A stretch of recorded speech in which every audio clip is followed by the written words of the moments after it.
was really exciting. I was watching some of the action there right at the end with the interviews and looking over the analysis, and that was all looks like some really exciting games went on.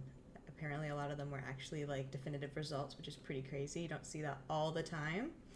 And now it's time for some doubles chess. You know what time it is. I'm excited. Doubles for Dummies. Welcome everyone. Hey IJH, already seeing some familiar names in the chat and a lot of awesome people that were just watching the tournament games. And now we're going to get into some doubles for dummies. I'm here today to teach you guys some fundamental rules and also some great tips on how you can improve and get better. So any questions that anyone has, please feel free to ask. And we're also going to be partnering up with you guys, well, we as in me, will be partnering up with you guys. So if you're interested in playing some games with me, stick around and then you can send me your username at some point and we'll let it happen. So let's start off, as always, going over the rules for anyone out there who has no idea what this is or maybe needs a refresher. So doubles chess. You may also know it as Bug House. It is a variant played on 2 chessboards by 4 players in teams of 2. Normal chess rules apply, except that captured pieces on one board are passed on to the teammate on the other board. As each captured piece is passed to your teammate... Can I help you? I have my cat here, so don't mind that. They have the option of using any available passed pieces on their board. You can place these pieces on any empty square. The only exception to that rule is that pawns cannot go on the 1st and 8th rank. And available passed pieces are displayed on the side margin of the board, so you'll see that. I'll go over a couple terms that I might be using. I'm going to add more to this list really soon, because I'm sure that there's just so many out there that are worth going over. But here's a few of the main ones. So sack sitting, sacrificing material, then waiting for trades from your partner. What does that mean? Well, you know, like in chess, when you sacrifice a piece to get some sort of an advantage, in doubles chess, you can basically do that a lot more often because you have pieces coming in from your partner's board as they capture from their opponent. And if there's any pieces that you maybe need to continue the attack, you can just ask for them. So it's okay if you're down material a lot of the time because you're going to get it back, potentially. Got to be wise when you do it. You don't want to do it when your partner can't get you pieces because then it's just not a great time. So sit, I don't really think we're going to be using this one too much. But when I'm partnering up with you guys, I might refer to what I'm going to be using in the chat because I'll be using the communication buttons. And one of them is stall, but also it's sort of also known as sit. It just means don't move. So if I say I told my partner to sit, I just mean I told them to not make any moves for a little while. Initiative. Having the possibility to attack first, taking into consideration all possible trades coming in. So this one's really important, and today I think we'll try and talk more and more about it. And basically, I can just hear my cat doing terrible things around me. Basically, it means that when you look at your position on the board and you take into consideration your partner's position, what trades they're going to maybe be trading, not even what they tell you they're going to trade, but just also the possibility of future moves and what they might trade then. Not even just their current position, but their future position. You got to take all of it into consideration. So it's a lot that's going on that will make you be able to figure out if you have the initiative. So it's what pieces you have, what pieces you may have coming in, and what pieces your opponent has and what they're going to be getting. And then also just, of course, if it's your turn or your opponent's turn, that also is very important. So yes. We're going to go back to me. Here we go. And I'm on a different account, the Doubles for Dummies account, and I'll be playing in the random pool to start off with. I'm thinking I'm going to try and go over today. It's going to be a bit more of a teaching moment. Not that the other ones weren't, but this is going to be even heavier because we don't have a guest today because I wanted to take a little time to put a little more emphasis on teaching you guys the fundamentals and just also answering your questions and actually taking time to maybe analyze the games afterwards and go through the moves and actually discuss the ideas, the plans, and what I was thinking, because it's not as easy to always do that while you're playing. There's maybe more I'd like to say than I can because, multitasking. So we'll actually do a little analysis as well. It's going to be fun. It's going to be fun. And yes, remember, if you guys want to play, stick around because I'm going to be partnering up with a bunch of you guys around the like hour and a half mark in or so. So yeah, exciting. We're going to go into the random pool. Like I said, I'm on a different account, so I have a lower rating, so it's going to be easier for me to find opponents. Then also, if I'm playing against different opponents at different ratings, then I can sort of explain how, like, the best strategies for whatever rating you're at is also something that should be taken into consideration, because the way that you'll be playing as a 1000 is probably different, definitely different than maybe how a 2500 would be trying to approach their game when they're playing. And yeah, also all points will be refunded to those players in the random pool if I'm winning my games. All the points will go back because obviously my rating's a lot lower, so it's not really fair that they'd be losing as much points as they would be, since they wouldn't be if I was on my main account. So let's jump into the random pool. I'm going to do my best to read and catch up on all the chat. I know that we've got quite a few people in chat right now. Hey, Ulan. Oh my gosh, IJH Chess says, I'm still not 2800. What am I doing wrong? It's hard. It's tough time. This doubles chess. It's a hard game, I have to say. Just like regular chess. It takes time. It's not going to happen overnight. But we'll get there. So let's jump into the random pool. You guys are so funny. Random pool is very challenging, and I've at times. Well, we'll see what happens. It's very different than when you have a partner when you're in call, because obviously you can communicate a lot faster. You can say a lot more than you can use with buttons, and also sometimes you'll miss seeing. You know what happens. Like, it's just obviously talking voice over like typing is a bit different. So we'll see how the change of pace goes, which will be also kind of cool as well, just so we can see that contrast. Let's jump in. Please ask as many questions as you guys want, because today is all about me answering your questions and teaching a little more in depth. So here we are doing a little e4, d5. So already my opponent has played into something that's not really a line. You don't usually take on e6. I'll talk about why after. But the main reason is because it just gives too much, gives like development advantages to black.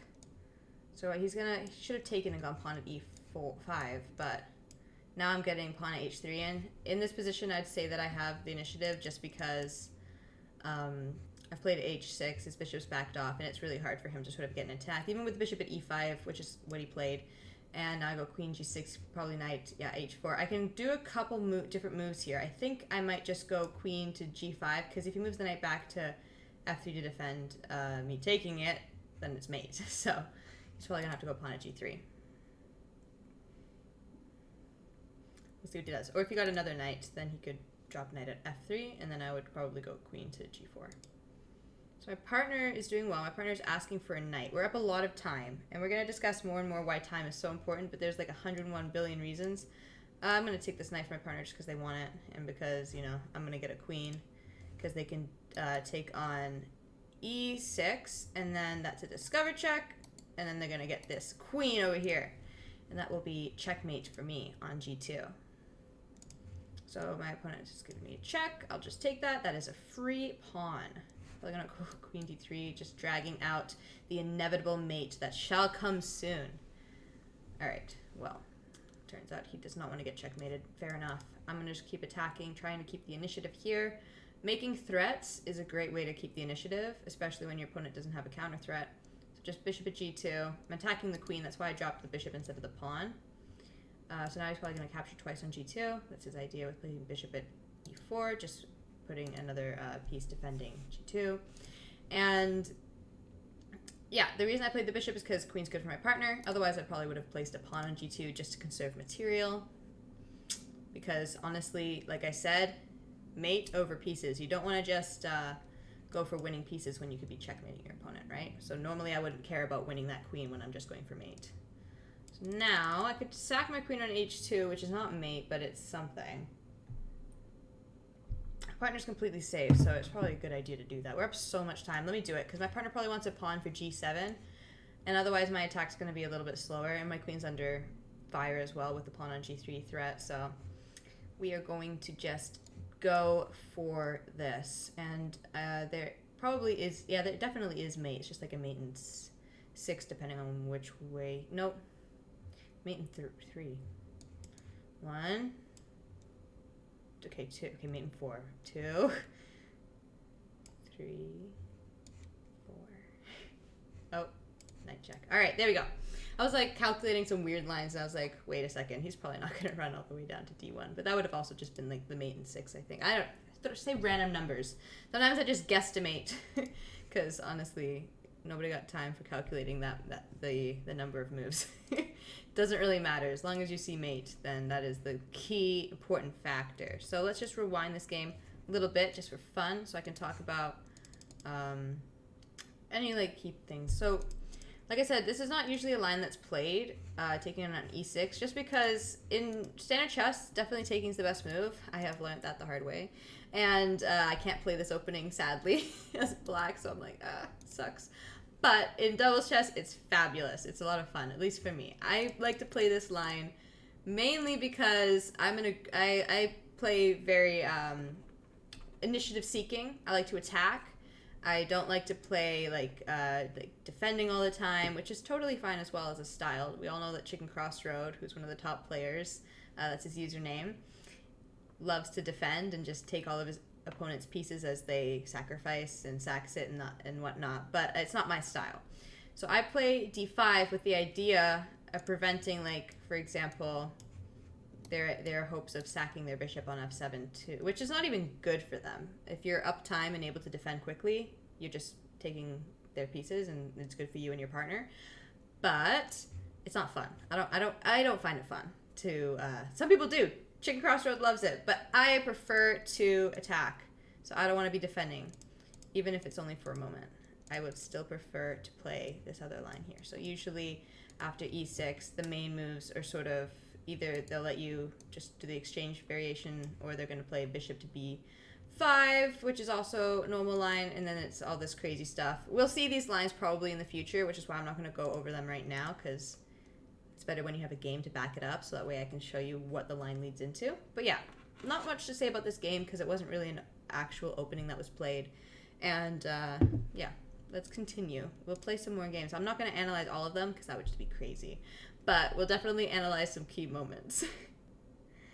Yeah, initiative rules. Let the partner deal with the minus pawn. Honestly, it's worth it. It is quite literally a standard opening line in doubles chess. Like a bunch of the top players play it, myself included, and usually the extra pawn doesn't hurt your partner that much, because often this is what happens in those lines is a lot of trades do come, and when there's a lot of trades and your partner has a lot of trades, then being down a pawn isn't as bad. But if, for example, you play an opening where nothing's being traded off but you're losing a pawn, then it would be a little harder for your partner, because then your partner just has nothing in hand while their opponent does have that one pawn, which would be a little more annoying than if your partner had some pieces as well.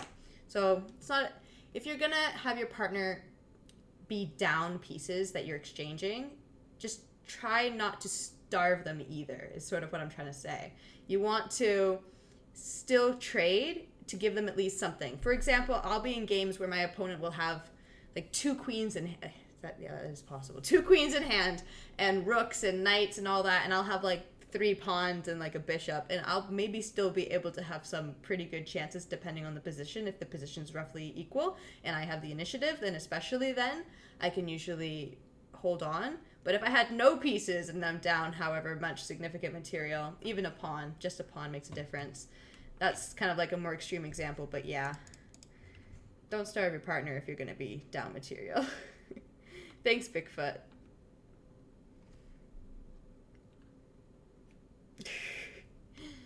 All right, let's continue. So d4, this is my sort of main 2 lines that I play. You know me. It's e4, d5, or d4 is white.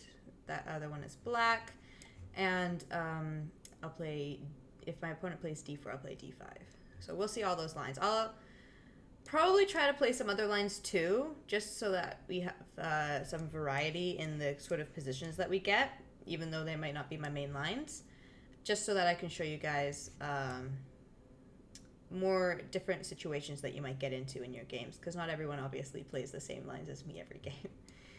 So that'll be good as well to go over. So I'm gonna drop my knight on h5 here. So as you can see, people often have a big fear when they talk to me about trying to improve. They're often this is actually a weird position.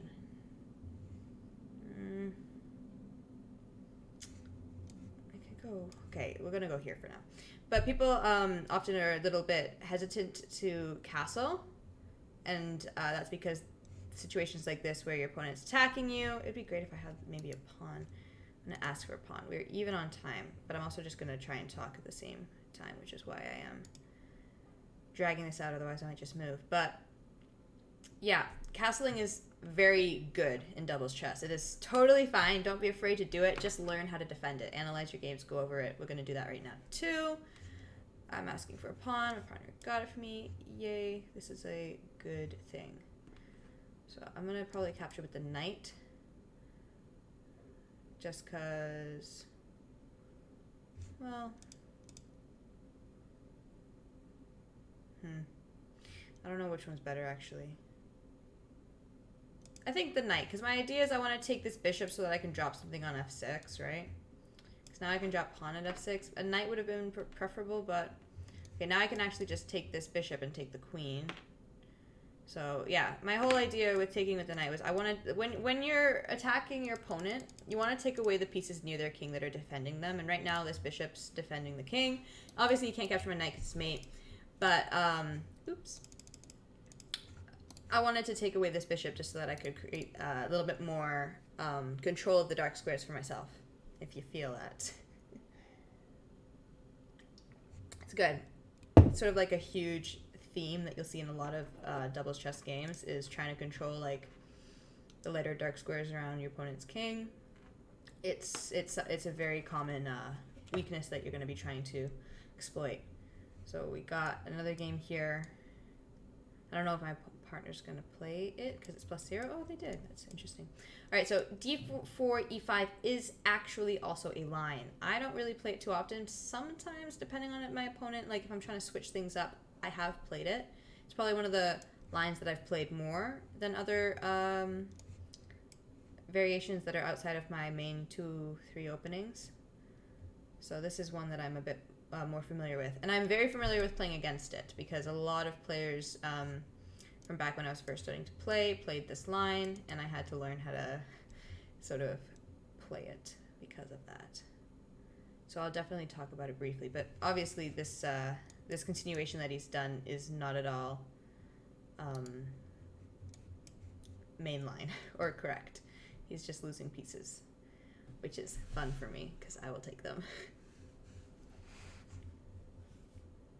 Do you guys have any questions? Okay, I see a question. Vortical. I'm trying to scroll up at the same time. With such openings as the Sicilian and gambits, etc., being used so much in normal chess, my question is, what is chess? Okay, vortical. I need a pawn. My partner is also sort of getting close to checkmate. What is chess? The question is, what is chess? That is not a question that I feel... Vortical. I need some real questions here. I don't... Okay. Anyways. No, it's funny, Vortical, because you phrased it so seriously at the beginning. I took it so seriously, and I'm like, oh, really? Because now I've seen that question like 5 times every time I refer to normal chess. Because on my regular channel well, nowadays we're doing a bit more chess, but for a long time we were only doing doubles chess. So some of the people in chat that are regulars from my streams chat are joking around here. So don't mind that. It's great. All right, a pawn does checkmate my... Oh, I clicked rook by accident. Pawn, bishop, mates him. I have to ask it every show, and I still don't know because I've never answered it. Do I get more purple every time? That's a great question. But that is also a question I don't know how to answer because I don't think that would be possible. How would I even? All right. So yes, we don't really need to go over that game. Maybe I'll go over this opening at some point. But like I said, I prefer to.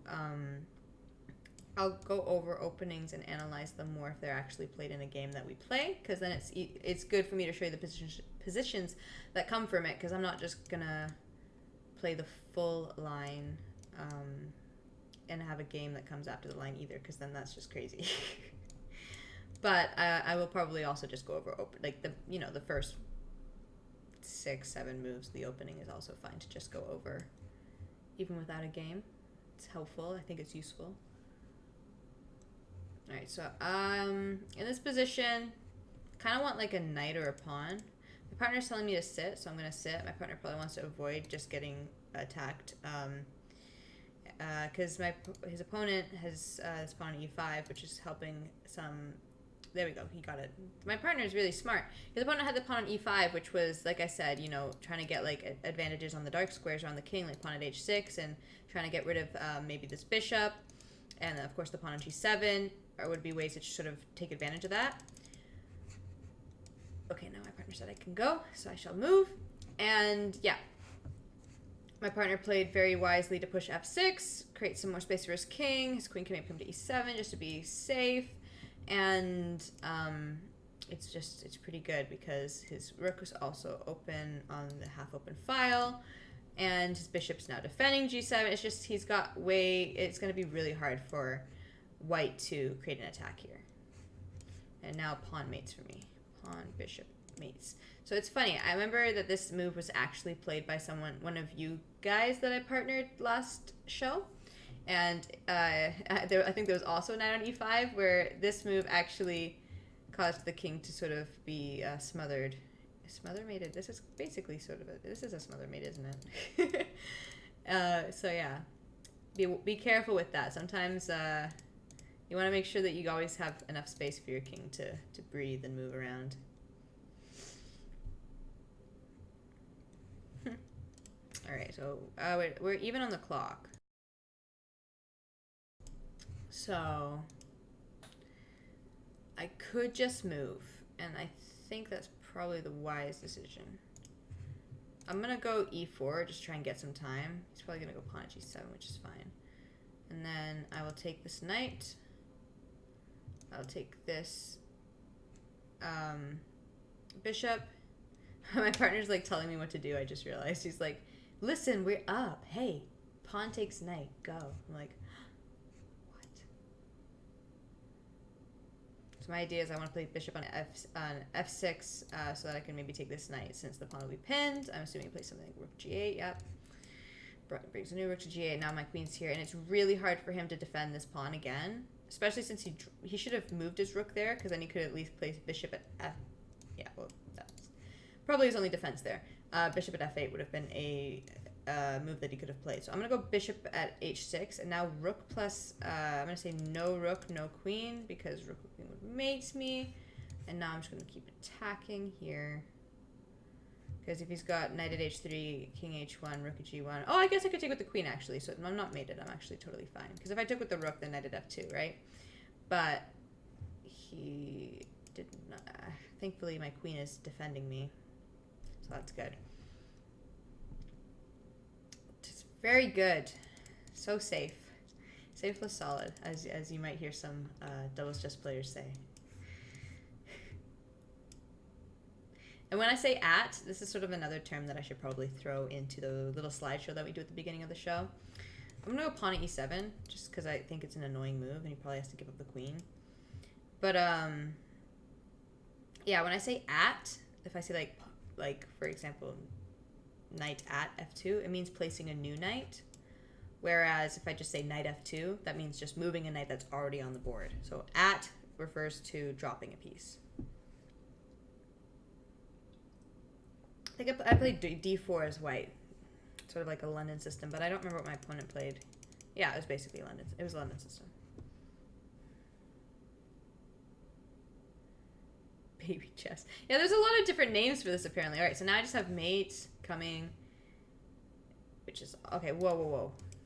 We don't need that. We do not need to drop that queen. We got a 97. Oh heck yes. All right, let's continue. All right, so I have a partner to a 400 here, so this will be interesting. So when you're partnered to, especially if you're playing in random pool, you may get paired against lower rated partners, and there's a very different way in which you should play when that's the case, at least in my opinion, is that you should attack. You want, like, the way I almost see it is, as long, if your partner's able to stay safe and trade a lot of pieces, that is their sort of ideal approach. They should be just trying to stay safe and get you pieces so that you can create attacks faster. And here I don't really have the pieces that I need, unfortunately, to create an attack just yet, and we're down the clock. So I'm a little bit nervous. I'm probably just going to have to shuffle my pieces around the board and try and get more pieces near the king manually rather than placing new ones, which is fine, but not ideal. Oh, he's going to go knight at f4, and that's going to be super annoying. That's the best defense here. Often when you have, when you're castled, you want to defend by placing a knight on f4 or going knight to g5 in some cases. Obviously not this case, but in some cases that is the move. If you don't have a knight to drop, or if maybe you have a bishop on f4 or something that makes knight at f4 impossible. 87, not drop queen. Alright, so... This is not fabulous, is it? So I'm just going to take this pawn. I'm going to play knight to d5. I've seen better games. I've seen better days. Because it's a little bit tricky. The way that I would say that... So yeah, like I said, your partner sort of wants to play safe and trade pieces. Whereas you want to try to checkmate your opponent. And play fast and be up on the clock is also important with that. Just going to knight at f4. Trying to, like I said, control these squares around the king. So he's letting me capture on h3, which is kind of nice. So I'm going to do a little checkarooski. And I'll play g5 here.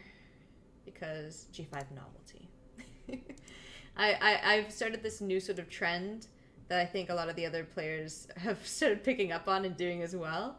Where we push our g-pawns, which usually would be like crazy to think of doing that in doubles chess to place your, I'm just going to go queen h6 and hope that he doesn't see that I have mate in 1. Please don't play queen at g7 because it will mate my partner. I'm basically gambling here. Ooh. I hope that he's like, oh, they have so much time. Okay. Well. Oh, this is actually mate, isn't it? So bishop. Oh, wait, he's going to take with a knight. No, I didn't see that he could take with a knight. That sucks. That royally sucks. Well, this is bad news bears, isn't it? Pawn h3. Bring the knight back. Or he could do, there's so many things he could do here just to make me sad, but you know. So my partner's there's a mate threat, unfortunately. Probably needs to play like d3. I'm gonna tell him d3. If he knows what that means, then that would be great. Because also there's mate threat with knight at e3 was just mate. So check. Okay, whoa, whoa, whoa! Don't move! Don't move, partner! Don't move. Okay. Okay, he moved d3. That's fine. If you do the move that I said to do, then you can go. Oh no! You're mating yourself. I said sit. Okay, that's okay. There was no mate for me anyways, so there was nothing I could do. I mean, he just gets away, unfortunately. There's no way to, I'm just double checking. Yeah, there's no way to get some sort of mating even chance here. I need a knight for c2 or no, not g4. Knight at c2. And yeah, good game though. Good GG. They all said GG. It's nice. So yeah, I'm gonna just catch up on chat a little bit. All right, let's continue. I lost slight track of what I was trying to mention before. It's hard to talk and play at the same time, but we're getting better at it, which is good. Commentary as you play is strong. Oh yeah, I was talking about different terms as well. All right. So here, I kind of just want to go for an attack right away. So I'm going to play knight to g5. You could probably push e6 would be a good defense here. Or like bishop here. I'm not sure about that one. Because I'm going to go pawn at e6. And if he had the bishop here, then if he took, I can't go knight takes. But now I can go knight takes because the bishop's not on g8. And now I'm kind of going for material over checkmating. Because if I wanted to checkmate, I probably should just play pawn at f7. Which probably would have been a better move now that I'm thinking about it. Should have played pawn at f7. Not the end of the world though. We're going to play bishop at f5 to try and get him to take, then pawn at f7 and knight at g5 will be the follow-up, which would be checkmating. So we're just going to do this a couple times. As long as he doesn't keep getting bishops, which he is getting. Okay, whoa, he moved his bishop back. So that's bad. You should have just kept placing the bishop and tried to go for a draw. So my idea is bishop f7, knight b6 would be checkmate. See if he lets me do it. He is not letting me do it, but he is letting me checkmate him nonetheless. So I just take that, and then once again, my bishop leaves the e6 square open now for my knight. Or also there's rook at e8, but why would we waste material when we could use a knight instead of a rook? It's important. It's not really important, but for, it's good. It's just good. It's just fun. You want to see me turn a 400 rated Bughouse player into a 2000? Yeah. You rarely see with higher ratings. I mean, competitive players maybe won't always say it, but yeah, that would be awesome if we could get like that could maybe an idea is if we got one guest who's like totally new to the game, never played before, and then maybe they come on 2 or 3 different occasions, and we see like the progress that they make. Would be kind of neat if I was sort of coaching them. IJH says, and that guest will be Vortico. Yes. All right, so I'm partnered to a 700, so we're gonna have very. Oh no! I just never expect people to play lines that. And you saw that how I had this move, basically pre-moved. So this is very bad. I need a blocker. Oh my god, and I'm not gonna get one. Okay, we're running up, running to the moon. Running to the sky. Just want to go queen e7 and king d7 is the idea here. As long as he doesn't get any pieces, I'm okay. So yeah, just go here, and then now my king has escape squares down to d8, and I'm safe. As long as he doesn't get a rook, which would be sadness. But now he has destroyed that opportunity for himself, so now I'm just safe on d8. Knight at f7 would be very annoying, but probably I'm going to play knight h6 if he lets me and doesn't push d4 or something like that. Yes. This is an unfortunate situation, guys. That happens sometimes to me though, where I sort of pre-move a move. It happens to me in chess more often than doubles chess actually, where I'll have a move sort of pre-moved. Well, it is pre-moved, and then the pre-move gets canceled right as I'm about to pre-move the next move, and therefore I end up playing that move rather than the one. Annoying, but teaches you to slow down a little bit maybe, which is wise. Like I said, in doubles chess, time is everything. And I'm sure we'll see some examples of that today. No one needs that. Everyone votes. Everyone thinks that, yes, people say that they need it. Tis not a want, tis a need. I'm just gonna play very defensively, I guess.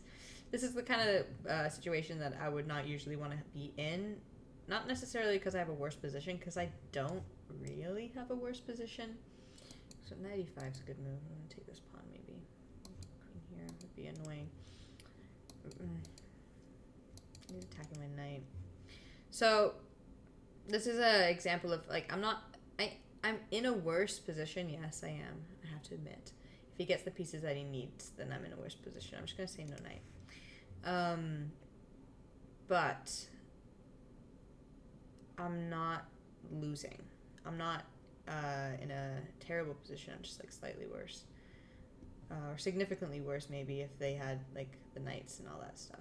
But I've said no knight and we're up a ton of time. And because we're up so much time, I'd say that I'm actually probably almost winning just because we're up so much time. Like just being up a couple seconds makes a huge difference. And right now we're up a ton of time. So I'm saying no knight. No knight. Okay. Okay now. Okay now. Okay now. I'm going to type okay now. So I'll just take this knight. There's no threat because my knight covers e8. I'm probably going to give a little Chekaruski just so that I can give extra support, because right now rook at e8 would be very annoying because then he'd take and I'd probably be getting mated. So just bring my bishop out. So I have two defenders there. So now I'll go bishop at g4, just attack the queen, try and get the initiative if I can. Probably taking my knight and pawn at g7 would be a splendid idea for him.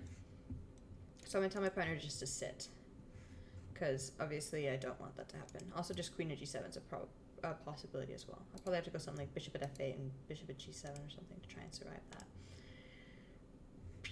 But instead he's going to sack all this stuff, which is fine by me. Just a bunch of free pieces for my partner. As you can see, my partner's up a ton of material, which is fabulous. Oh, that is just checkmate. That is checkmate, guys. We got checkmate in the house. It's pretty funny. Time over position. I mean, yeah, if you're up... I mean, depends, obviously, on the situation. But time can get you out of 101 terrible situations. 101, not just bad position, but, like, also if you're about to get mated or if you're down pieces, like, all kinds of stuff. It'll make up for it. Okay, we're going to go d4. I don't really know much about this line. People played against me quite a bit. I should probably brush up on it. I think that this is one way you can play it. Sure, because that's what I'm doing right now. But I don't really like it because pawn at a6 is kind of annoying. And rook g1 is also pretty annoying. I'm just going to go e6 and take. Yeah, I'm not a huge fan of this, how I'm feeling in this position. So I'll probably just go queen d7. My partner's saying that he wants trades. Yep, looks good for him. He's got an attack going on, so taking this diagonal. Also, knight e7 is a possibility.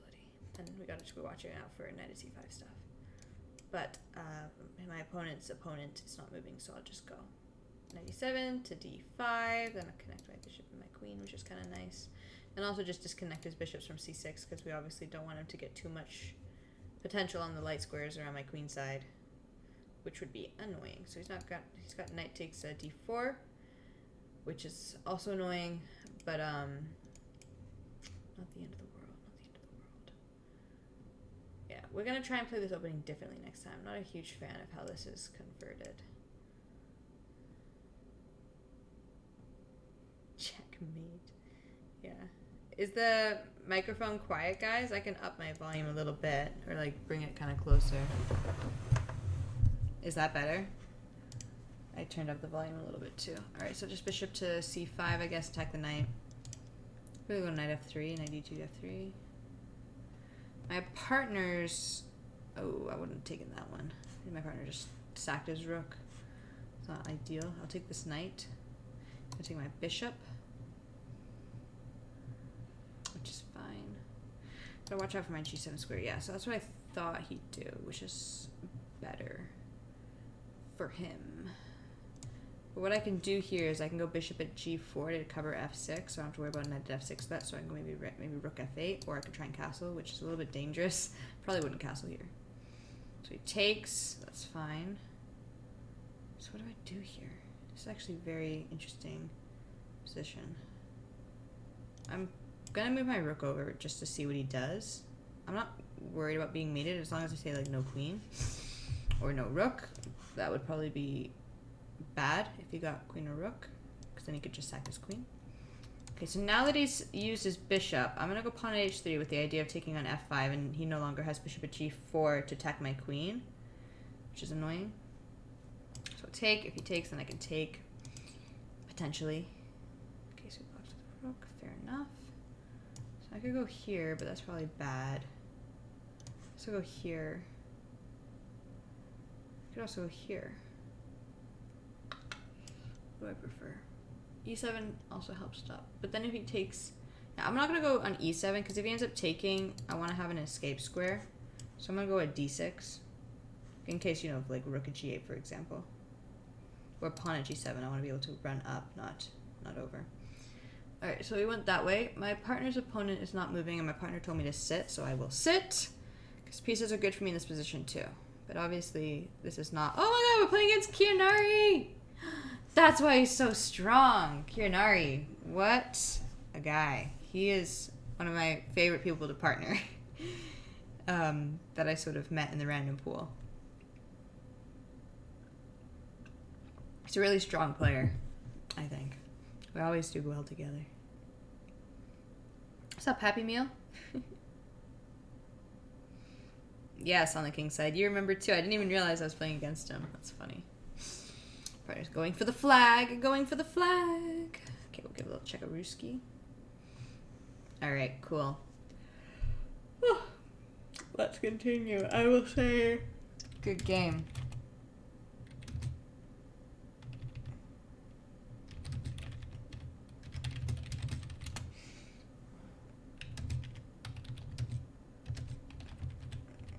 I'm just typing to him.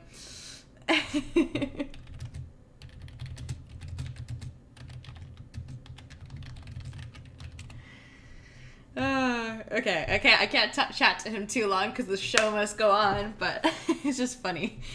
I'm like, oh yes, I'm Helmsknight. He's like, oh my god. Anyways, let's continue on.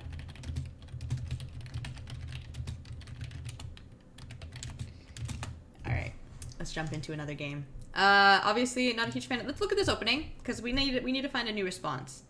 Because d4 is not good. It's bad. First of all, it's not doing anything other than preventing knight c3 and d4. With if he plays d3, I get some, like, sort of control. Oh, excuse me. Of the dark squares, but it's not good enough because I don't quite know where to put my pieces. Because if I move this bishop out, which is what we did, he's getting too much on these squares after bishop b5. And like my knight, it's just not great because this is literally what happened. Yeah, pawn at h3 was not good by me because rook g1 is really annoying because, you know, if he takes, he gets this half open file, and I just don't get much compensation or anything really out of it. So didn't want to take the knight because then there's just so much pressure on all these light squares, which is really bad. Because sometimes you might want to take that in certain situations. But I think the best way to respond to this line would to just be to play, I think we're going to go bishop f5 and maybe sort of develop like this. Like we want to go like something like this. Oh gosh, it's not going to let me play the moves, is it? No, it's not. Okay, so we're going to have to use our imaginations. What was that? So like here, I guess maybe here, here. Where would they even go, to be honest? Probably knight f3. And then we can go, I don't know about knight c6, maybe possibly knight d7 or bishop to c5, but I also wouldn't really maybe want to move this bishop just because they might get some dark square advantages. So maybe also knight e7 to, sorry, to g6 is an idea, with queen d7 possibly coming. Anyways, we'll try that next time that someone pushes e5, and we'll see how it goes, because it'll probably be better. Alright, let's continue. ELO. I don't have a rating. Okay, f6 drops are a bit annoying after knight e7. Exactly, that's why you gotta play it fast. d4 is good. I don't know about d4. I don't really like it. I don't like it. I'm not saying it's not playable, but I definitely think it's not my style because it's a lot of defending. And I just think that white gets a lot of, I don't know. I don't know how I feel about it. I don't know where I'm putting my pieces. Maybe this bishop shouldn't be coming out. Maybe I should just be playing it like, we'll try both. Because maybe if I don't develop my c8 bishop and instead do something like just bringing my knights out, that could maybe be a little bit more, I maybe would have some more attacking chances in that kind of position rather than having to defend. So I'm just going to go knight to g5. Alright, he goes there. Go pawn at h5. Just trying to get an attack now. Honestly, I'd probably just sack here. So he's going to go there. I'm going to go here, and then I'll take this knight. Which is Not great, actually, but not bad either. So now I can go d5 with the idea of trying to get in here, potentially. I don't really like how I'm playing this, though. Let's go pawn at f5. Let's just be aggressive and silly. Let's just sack all our pieces, because I've messed this up a little bit. We've got to focus. Alright, so he's taking my bishop, which is not his best move. So I'll take here. He can't take this pawn. I'm just going to take this pawn. Queen to g4. If he doesn't get a diagonal, then I've got some queen g6 idea. Queen e6 idea, sorry. We're down on the clock. I shouldn't have gone queen e6 then. Oh, wow. He's going to go there. He could have just sat for a pawn and trapped my queen. Very interesting. I think I'm going to go... Knight at h8 is not a good move. I think I'm going to go... kind of want a knight so that I can go here and be silly. But maybe silliness is not the answer here. Can I have a knight? Let me ask. My partner's like, move. I'm like, okay, I don't have any good moves. I'm trying to trick him. Oh, no. This is not good. Mistakes have been made this game, my friends. Mistakes have been made. But the show must go on. We'll get pieces from my partner because it seems like they have some attacking chances. And I'll just retreat my queen and try and play safe. So hopefully... Oh, you took that way. That's interesting. Very interesting. So we're just going to go h4 just so I can get my queen back. Run. All right, now we're fine. And also I'm going to try and play a little bit faster so that... Okay, I'll go h5. Try and get in a little bit on the side. Bishop to g3. I just don't want to lose any more pieces since my partner's down material. I guess king d1. Because if I go rook c1, if I go rook, knight takes a2, which is kind of annoying. And my partner's not moving, which is a little bit difficult. I need trades. Like, maybe he can take this bishop on f1. Like, knight takes bishop. That's a free bishop, and you attack the queen with a tempo. What? Oh, because... Oh, I didn't see that there's a threat here. If he takes... So now maybe he can take this one. Okay, now. I didn't notice that there was a bishop on b3, because then that would be mate, right? Alright, so we're just going to go bishop here, so we can take the rook. I'm getting myself into some hot, like, really bad waters, though, because if he takes here, he has the initiative right now if he takes on b2, because knight at c3 is a huge threat.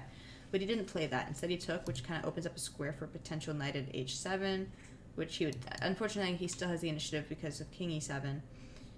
But now I can take here, and I'm going to take the knight with check, and then I have pawn at f7, and things are getting a little bit more interesting. Whew. Very interesting. So I'm going to take this knight, rook. I just said knight because I knew he was going to recapture with the knight. So pawn at g6. Pawn at f5 with the idea if he captures, then this knight's no longer defending f7. And also there's just mate in one with queen at h5, of course. So he's going that way. Fair enough. I kind of just want to, like, take this. I'm going to take the knight. Maybe he's got rook at here. I'm just going to step up, and I'm so safe. Right now, I have the initiative, because no matter what he does, there's no way for him to get an attack, even if he had every piece in the world. I'm safe. Very safe. You can just take that. Just take that. He's probably going to go with the queen. It's fine. I'll give it check. Take. And then see how my bishop guards f2, so there's no way for him to do, like, rook at f2, knight at d3 things. Just take here. Just going, he's running away. He's running away. So now I gotta find a way to try and convert this into an attack. So I'm just gonna go rook f1 to put some pressure on the bishop, because then, you know, queen at f5, and then I can take on f6. And my partner found mate. Yay! Good job. That was good, because I messed that game up quite a bit. So it's good to turn that around. It is a funny game. Tables have turned. Knight f6 and sack the knight is not terrible. Yeah. It's not gonna let me play moves.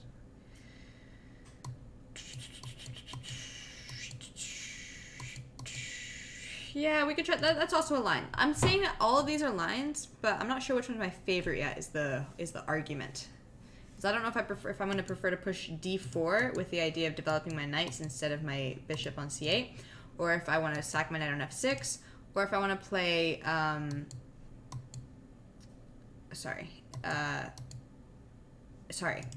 or if I want to play bishop f5. So those are my three ideas. Either bishop f5, knight f6, or d4. So I'm going to write these ones down.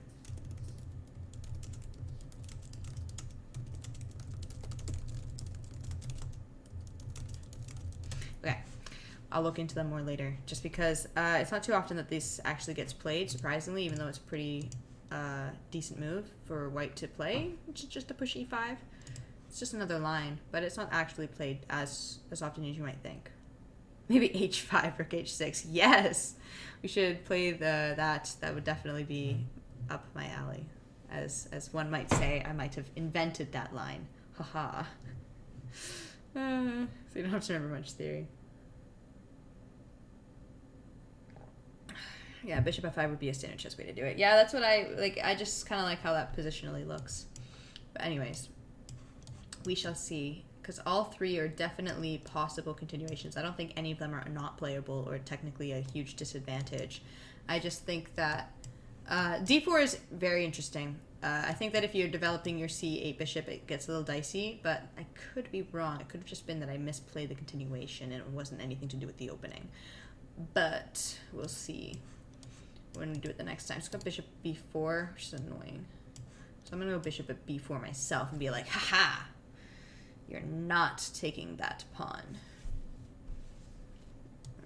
So he's going to go there. I'm going to go bishop at d2, not c3. The reason why is because if he goes bishop at b4, and I, for some reason, just want to allow him to take, like maybe I take on d6, then he can't capture on c3 twice and win my rook after the queen takes. That would not be good. So we're going to go knight at c4. I'm assuming he's going to take, but he might go pawn at d3, so I'm just not going to pre-move it. Yeah, alright. That's what I thought he might do. So that's fine. I'm gonna go pawn at d2, d7, and try and like checkmate this guy. So see if we can checkmate him. So I kind of have the initiative because of all these pieces that my partner got me. So I'm just going bishop a5. It also gives my queen a square on d2. So if I want to play that, which I might do right now, he can maybe do the same thing that I just did, but I'm pretty sure I can just step over and there's no mate threat unless he gets like 20 rooks, which we're going to hope he does not. So I'm just going to go queen to b4. His best move would be block with the queen. He did not do that, so he's letting me get in a little bit here. I have two pieces now looking at c5, so that's pretty good for me. What do I want to do?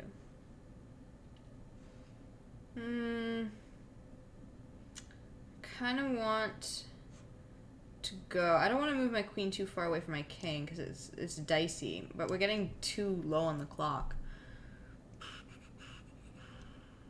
There's not really a good continuation for me here. Okay, I'd probably just pawn at b6, I'd say. Because then if he takes, I got bishop here, which is good. Potential knight check coming depending on which square his king goes to. Alright, interesting. We have a few problems here. I could probably take this pawn with check, but it's not good. His whole idea is to run an a7, and then I have, like, nothing, really, to continue with, which is bad news bears. So, how will I continue this? Alright, I found a move. So I'm going to go here and play knight to c3, because then I have queen to... Yes! Ah! I found a trick! Yes! Fabulous, excellent, exquisite, one might say. But yeah, at least here I've got a draw, right? Which is obviously maybe an ideal thing for me to do in this position because we're down so much time. It's not even necessarily my position. I'm not necessarily worried about queen and d2 stuff. I can defend that with just moving my queen back, potentially. But I am in a worse position since I'm down time. Down this much time. If I was down just a few seconds, I'd probably try and go for the win rather than the draw. But if I'm down so much time, then if I try and defend, he's just going to get another attack with like pawn at f3 or like knight at h4, and it's just bad. So we go for either the trick or the draw. He could technically go down here, but then I'm pretty sure that's just... what am I saying? It's not mate because it goes up here, but it is... he goes to here. It is almost mate though, isn't it? Oh god. Can I make moves? I can't make moves. Oh. I really want to go over this one. It's kind of cool. So, anyways, he goes here, here, here, here, here, here, here. Is that mate? Can someone confirm? I'm pretty sure that my knight is on a5 at that point. So b7 is guarded, and then I have a knight on b6. So that's mate. So there's mate. Okay. Yeah. That is mate. Thank you, guys. Thank you. We are confirming it in chat. It is mate. Fantastic. Fantastic. Oh my gosh. Trying to see so many moves in advance takes practice. But yes, it is mate. Continue. That was good.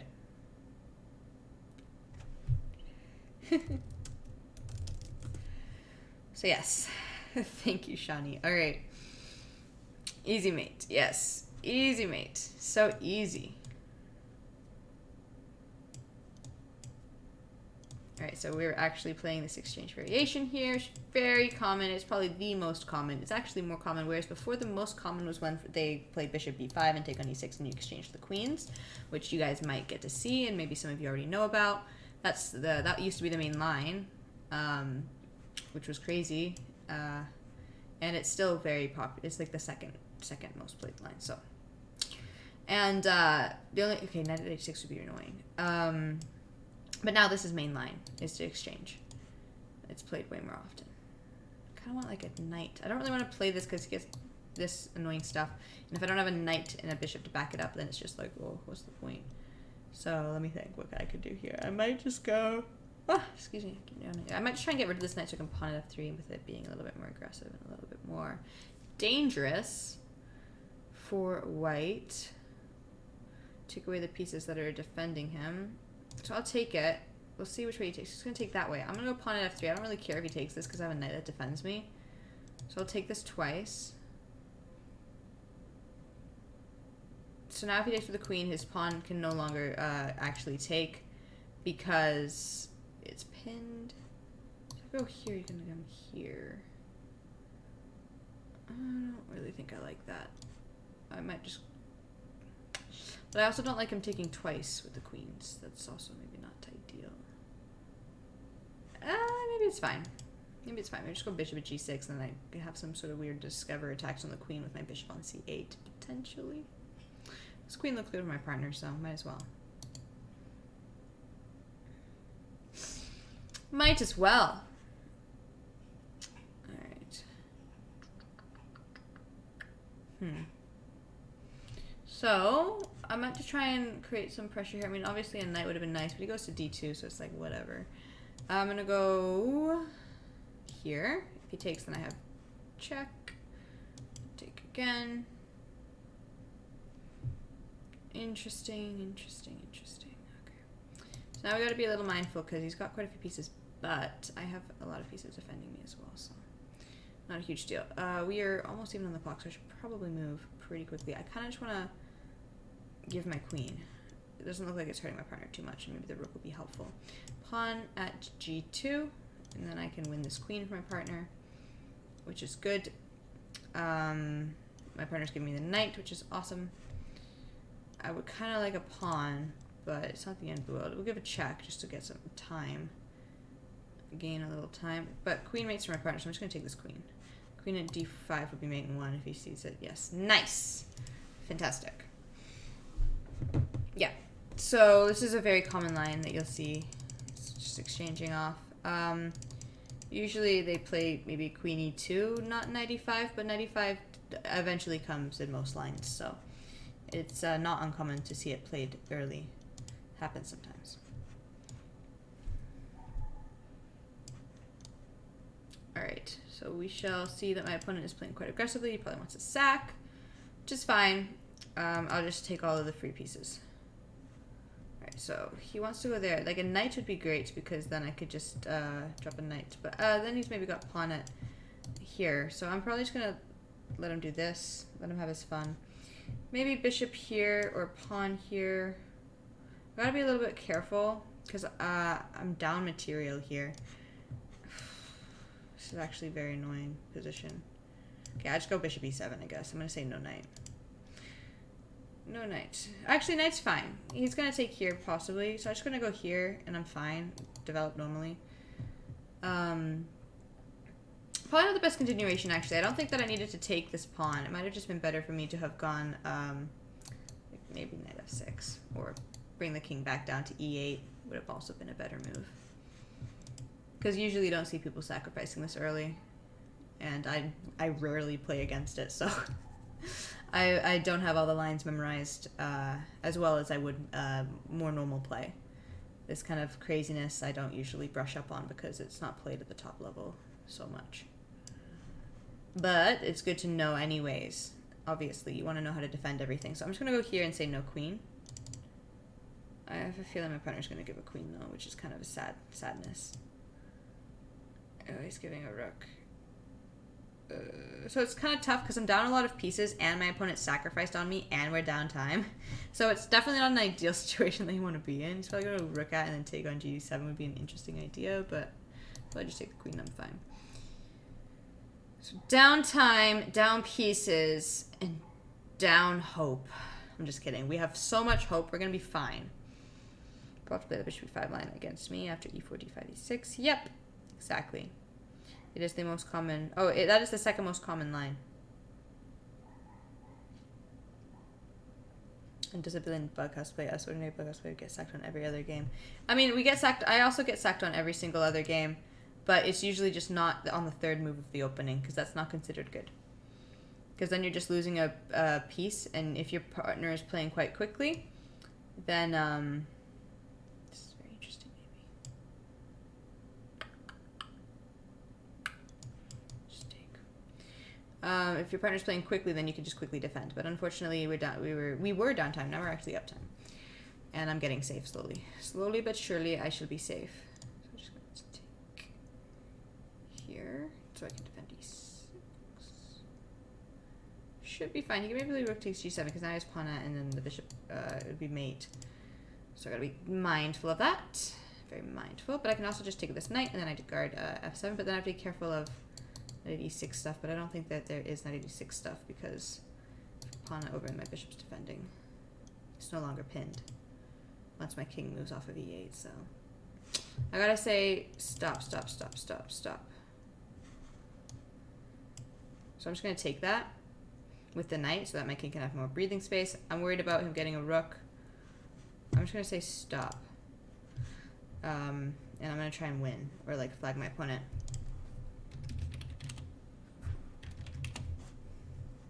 I go for the flag. I'm telling my partner, I'm like, I'm going to flag him. You do not know how to move anymore, partner. You have lost the ability to move. It's no longer in your vocabulary. All right, so we're just going to go here. It's fine. We're going to let him take my queen. It's not a big deal because we are up so much time. Rook e8 is a good move.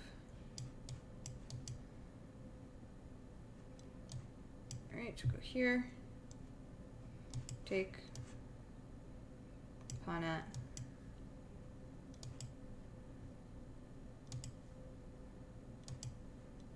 Oh, I'm giving him queen takes e4. That's not the best. It's not the best move in the book. My opponent's playing so fast. Oh, check. Watch me get mated on nh6. That'd be hilarious. Alright, there we go. Just go for the flag. Don't need to play good moves. I mean, you know, when you're down a queen, it's a little tough anyways. But yeah, 3 to 7 when it's supposed to be bad. Yeah, you don't really want to play sacks early, especially when you don't have pieces and if the time's even, which will always be at the beginning of a game, more often than not, unless you're playing really slowly for some reason in the opening. But usually the opening you can blitz out pretty quickly if you know your lines at a higher level or whatever. Obviously, if you're new to doubles chess, people will be playing a little bit more slowly in the opening, and that's probably why you see people sacking more, because they can get away with it.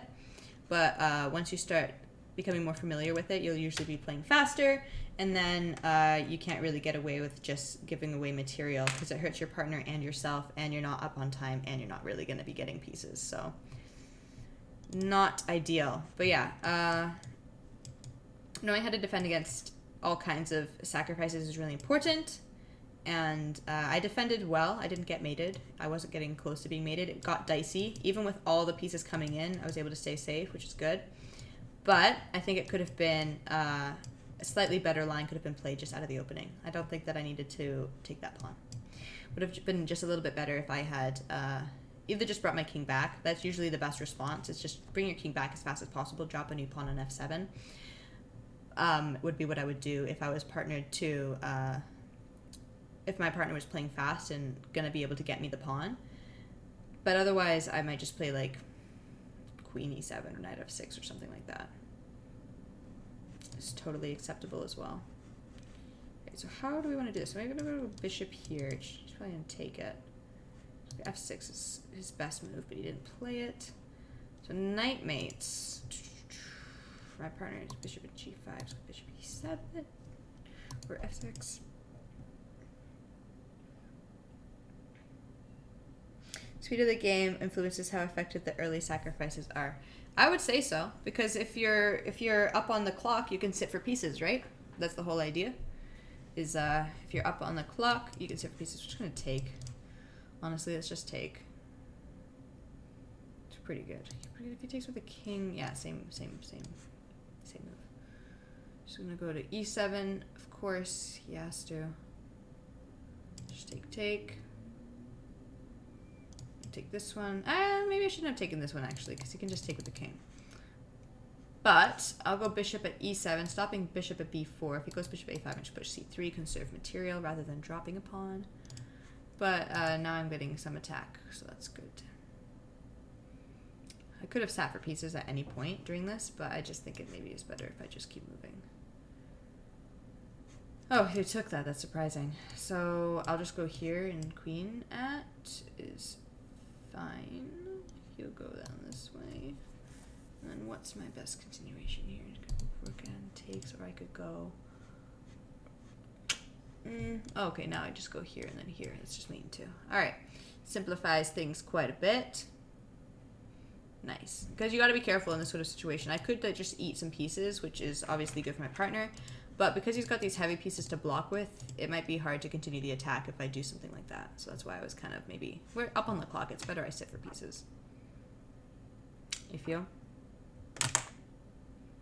h4. Yeah, that's a very common way to checkmate your opponent, correct? When you do a... h6. Yeah, when you like get your opponent to come up to g5, and then you're able to play h4 and they're castled, then they move the king back and like queen at g5 mates. I think that's sort of what you're referring to, right? Oops. Yeah, not grabbing the rook on f8. Yeah, it's like that's one thing that I think is a very common error. Is people will take pieces over mating their opponent, and checkmating is just so much more important. As tempting as free pieces are to take, as tempting as it is, it's not the goal of the game. Perhaps. All right. We'll just play. We'll play a new opening. Let me play some new opening next game. So partnered up with a 500, so it's gonna be a little bit challenging. He's probably gonna sack on me. Yeah. So now let me show you how you should play against early sacrifices. So your kind of whole idea is just to get safe and play as fast as possible. Because if you're up time, you can be safe. I'm not worried about pawn h3 stuff because my king has so much breathing room. I could even just run him over to the queen side at some point. So I'm just going to develop my pieces here basically. Now my queen defends g2 and his bishop's no longer even connected to h3, which is sort of bad on his part to do that because now he just has no attacking chances whatsoever. I still don't really have any pieces, but neither does my opponent, so it's not a big deal. I should go knight e5. Maybe bring my other pieces over somehow. Like if I take this as an idea, probably pawn at g5 would be potentially a good move by him just to stop me from getting a attack. So he plays pawn e7. That's bad because now his queen's disconnected from his bishop, and I can play something like knight to g5. And once he takes with his bishop, it's good for me. So he doesn't. I'm just going to take on h7. But if he took with his bishop, then I'm, like I said, taking away pieces that are defending him. And then I can go for something like pawn at h6, which would be pretty good attack. So I could take the rook or the bishop. I'm going to take the rook just because if he takes... Right now I am going to go for pieces over mating just because... Or attacking. Because in this position... I mean, my partner is under some trouble, so that is something I should be very wary of. Just going to go there. I'll just go queen here. Kind of want to tell my partner to sit. I'm going to tell him to sit. But yeah. Just because when if your opponent's like this well sort of defended or whatever, I'd have like some sort of slight fortress going on where it takes quite a few moves to create some threats, then it would be just better to, you know, probably take the pieces because it'll be more beneficial for your partner. But obviously in this case, it would not be beneficial for my partner because they're under attack. So it's probably just better for me positionally also to take the pieces because then I'm up pieces. And then it'll be easier to attack in the future, if that makes sense. What a time advantage. Wait, what do you mean? What do you mean? See, that time we did grab the rook on f8. It's funny. Oh yeah, I'm going to play new opening this time. So let's play e5. So this is like the opening where you're going to see people getting sacked on the most, which is why I usually don't play it. But like I said, usually at the higher level, people aren't sacrificing out of the opening. But in recent days, it's become slightly more common for, well, funny enough, maybe just in the last couple months, it's going out of style again. But for a little while, people were sacking somewhat early in the opening in certain lines in e4, e5, even at the top level, because there were certain variations where they wouldn't be able to castle, and it would be sort of an evenish position with attacking chances for white, but also black's technically safe, so it's confusing. But it was a line, is my point, is that there were some lines where you could sacrifice in the opening, and it wasn't bad or whatever. I was looking over those lines with Chicken Crossroad, but unfortunately I don't remember them. It was some very normal line where you develop all your pieces in white castles and then they sack on you right before you're about to castle. And then there's some weird variation, but I think it's still technically slightly better for black. Slightly. But I think it's not unplayable for white, if that makes sense. And I'm talking about if no pieces come. You have to assume no pieces are going to come in the opening, even if they are going to come. Because if you're going to assume pieces are coming, like one piece of advice I often give a lot of players is that don't play expecting that you're going to get pieces. Because then if you do that, you're going to find yourself in a lot of situations where you have no moves. You're going to be in a position where you need pieces to continue, and then you're going to be sitting and getting down on time. It was a big problem that I had for a long time, is that I'd specifically play into lines where I would need like a pawn or something to get a good position, otherwise I'd be worse. And then if I didn't get it, I'd be like either worse or sitting in downtime. So you want to play without needing pieces is the easiest way to put it. So you want, yeah, it's not that you want to necessarily be always expecting no trades, because obviously trades come. But you want to play. You just want to know how to be able to play without pieces. You want to know how to get a good position out of the opening without needing a piece, and you want to know how to be able to play without sacrificing. It's just a really important, like just fundamental thing that you should know how to do is playing without needing trades for at least a solid like certain amount of moves in the opening, if not forever, but at least just for a certain amount of moves, just to start off with would be good. So he's gonna sack. So in lines like this, I'm gonna have to push e6 just because gotta give my king breathing space. So I'm gonna go bishop to d6, just give myself more breathing space. So king e7. I could have also gone king f8. They're both basically the same thing. So I'm gonna take. Don't want him to push e5. I'll take. Let his knight go away from my king, and then pawn at f6, and then now I'm safe. So pawn at e5 is an idea. Pawn at g5 is an idea. Pawn at h6 is an idea. That's not something I'm worried about. So I'm just going to go bishop at g6, defend f7, attack the knight. I'm going to take on d6. I have a lot of pieces now keeping me very safe, so I'm no longer concerned. And even though I did sort of give a piece back, I would say that my position is better than white's because I'm very safe. I wouldn't necessarily say I have the initiative. I don't know who really does in this position. It's a bit confusing, actually. But who would have the initiative here? You know what? White has the initiative if he gets a rook. But I don't think he's going to get a rook, thankfully. Okay, we gotta go be careful because knight here is really annoying. So I'm just going to take and go knight c6. This is dangerous because obviously if you've been sacked on, if I should have said probably not to trade too much because this is not an ideal situation for you to be in. But alas, it's the situation we're in. So maybe he has queen at g7. I'll just block. But then if he takes, I'd be getting mated, so I have to block with the queen. I'm going to say don't trade, because now trades are bad. He has the initiative. I have to go to e7, because I'm assuming that if a rook comes in, we're up time. Technically, I have the initiative because we're up time, and he doesn't have the pieces that he needs to mate me in hand. And I'm about to start getting some attack going on. Now I'm running my king to b8, and I'm just basically safe for the entire game. I'm so unbelievably safe in this position. It's ridiculous. So I just don't. I like how my partner's being like, time. It's like, what? Okay, so I can just go here and take... I don't even need to take that because my bishop's covering all the knight checks. So why would I take that? That would be ridiculous of me. I'll just take this knight for my partner. I don't know what he's sitting for. I guess he's a little bit nervous because he's under attack.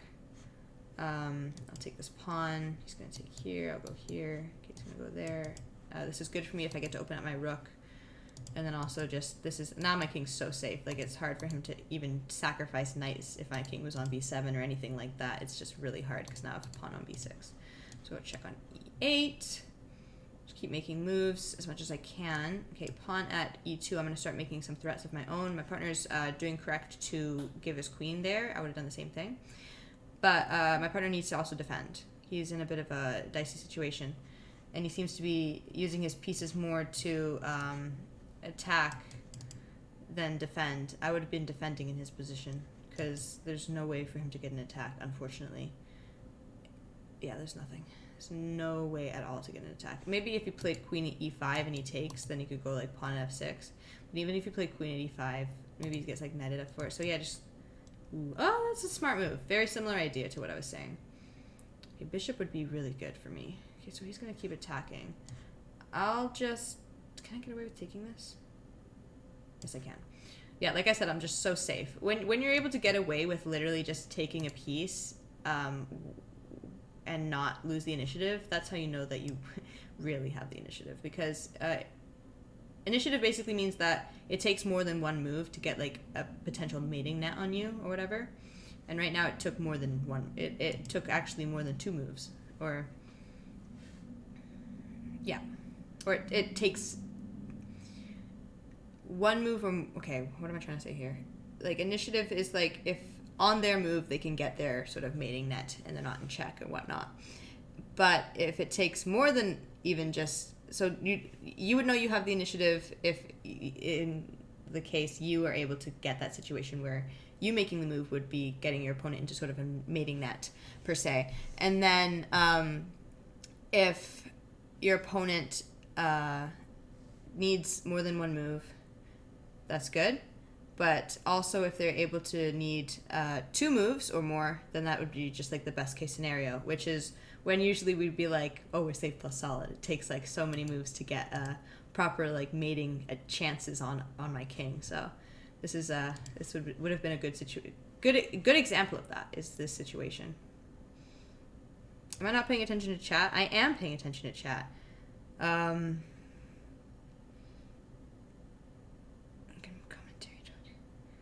You guys want to watch? Okay, sure. Let's, you guys want to see the games going on between Chicken Crossroad and Yamut? Let's give some commentary on those for a little bit. That's a good idea. If there's any, like I said, guys, I'm watching chat, but it goes slightly fast when I'm trying to talk, play, and all that at the same time. I might miss a couple things. So if you want me to reply to something specific, if you're asking me like a question, for example, just at my handle, so that way it'll appear red for me, so it's easier for me to spot. And then I'll definitely reply. It'll be easier for me to reply. So right here, it's very interesting because he can step aside because right now the knight's guarding here. So he's safe. Oh, yes, this is nice. Nice matches. Okay, let's flip the board so that we're watching Chicken and 12 Team. So these are two of the people that I partner the most. We know that Yamut is Kren from Fix, and Katask is Katask. He's a mystery. We don't know if he's from Fix or not, but he's a very strong double chess player as well.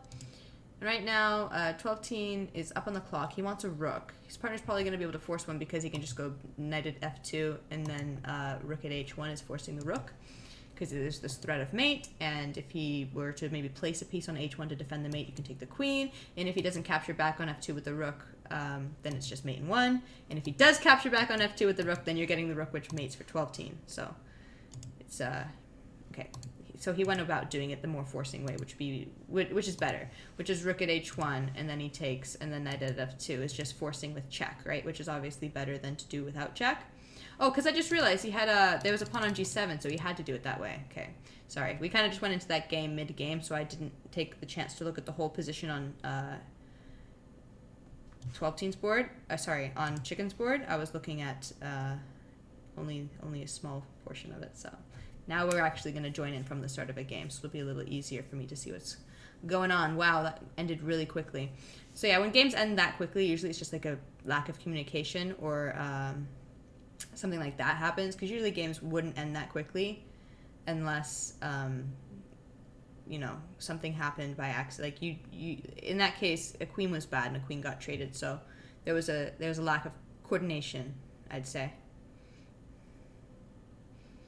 How hard is it to say that? I'm getting better at it. Like now I find myself saying them both roughly the same amount. But and I usually can tell if I'm going to say the other one. Normal house. It's pretty funny. Cats want to do. Those cats are planning world domination. You guys talking about the cats? That's funny. Oh my gosh, lolly. All right.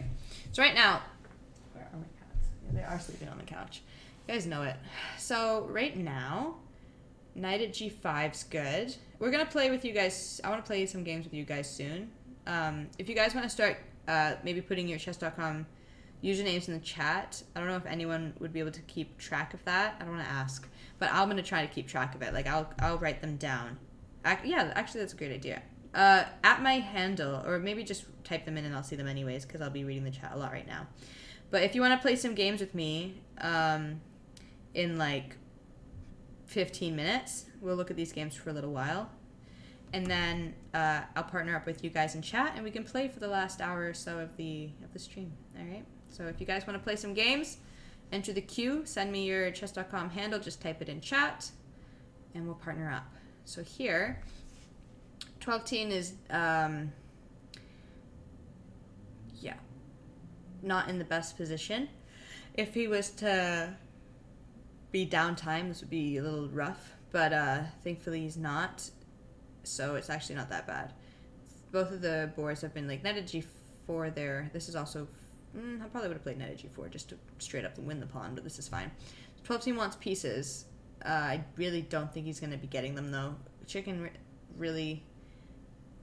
Chicken has mate here. Yeah, no, Chicken is going to be checkmating in the next little bit. He's going to go queen takes g6, bishop at h5, probably pawn at g6, and then it's like soon mate with like knight at f7, like rook h7 ideas. Pawn at, if he has to go down to h8 here, I think, to live the longest. No, it's just such a simple mate. I think he just goes, like, what he's going to do is, like, king h8, rook at g8. If rook takes, the knight at f7's mate. King takes, then just pawn at h6. Sorry, I'm going crazy. Rook at, he has to go king takes, otherwise it's mate in 1. And then pawn at h7, king goes back. Then rook at g8, then knight at f7 is mate. So it's a really simple mate in this position. And if he goes down, it's just faster, because you just go pawn at h7. If he goes up, then you got to go rook at queen, well...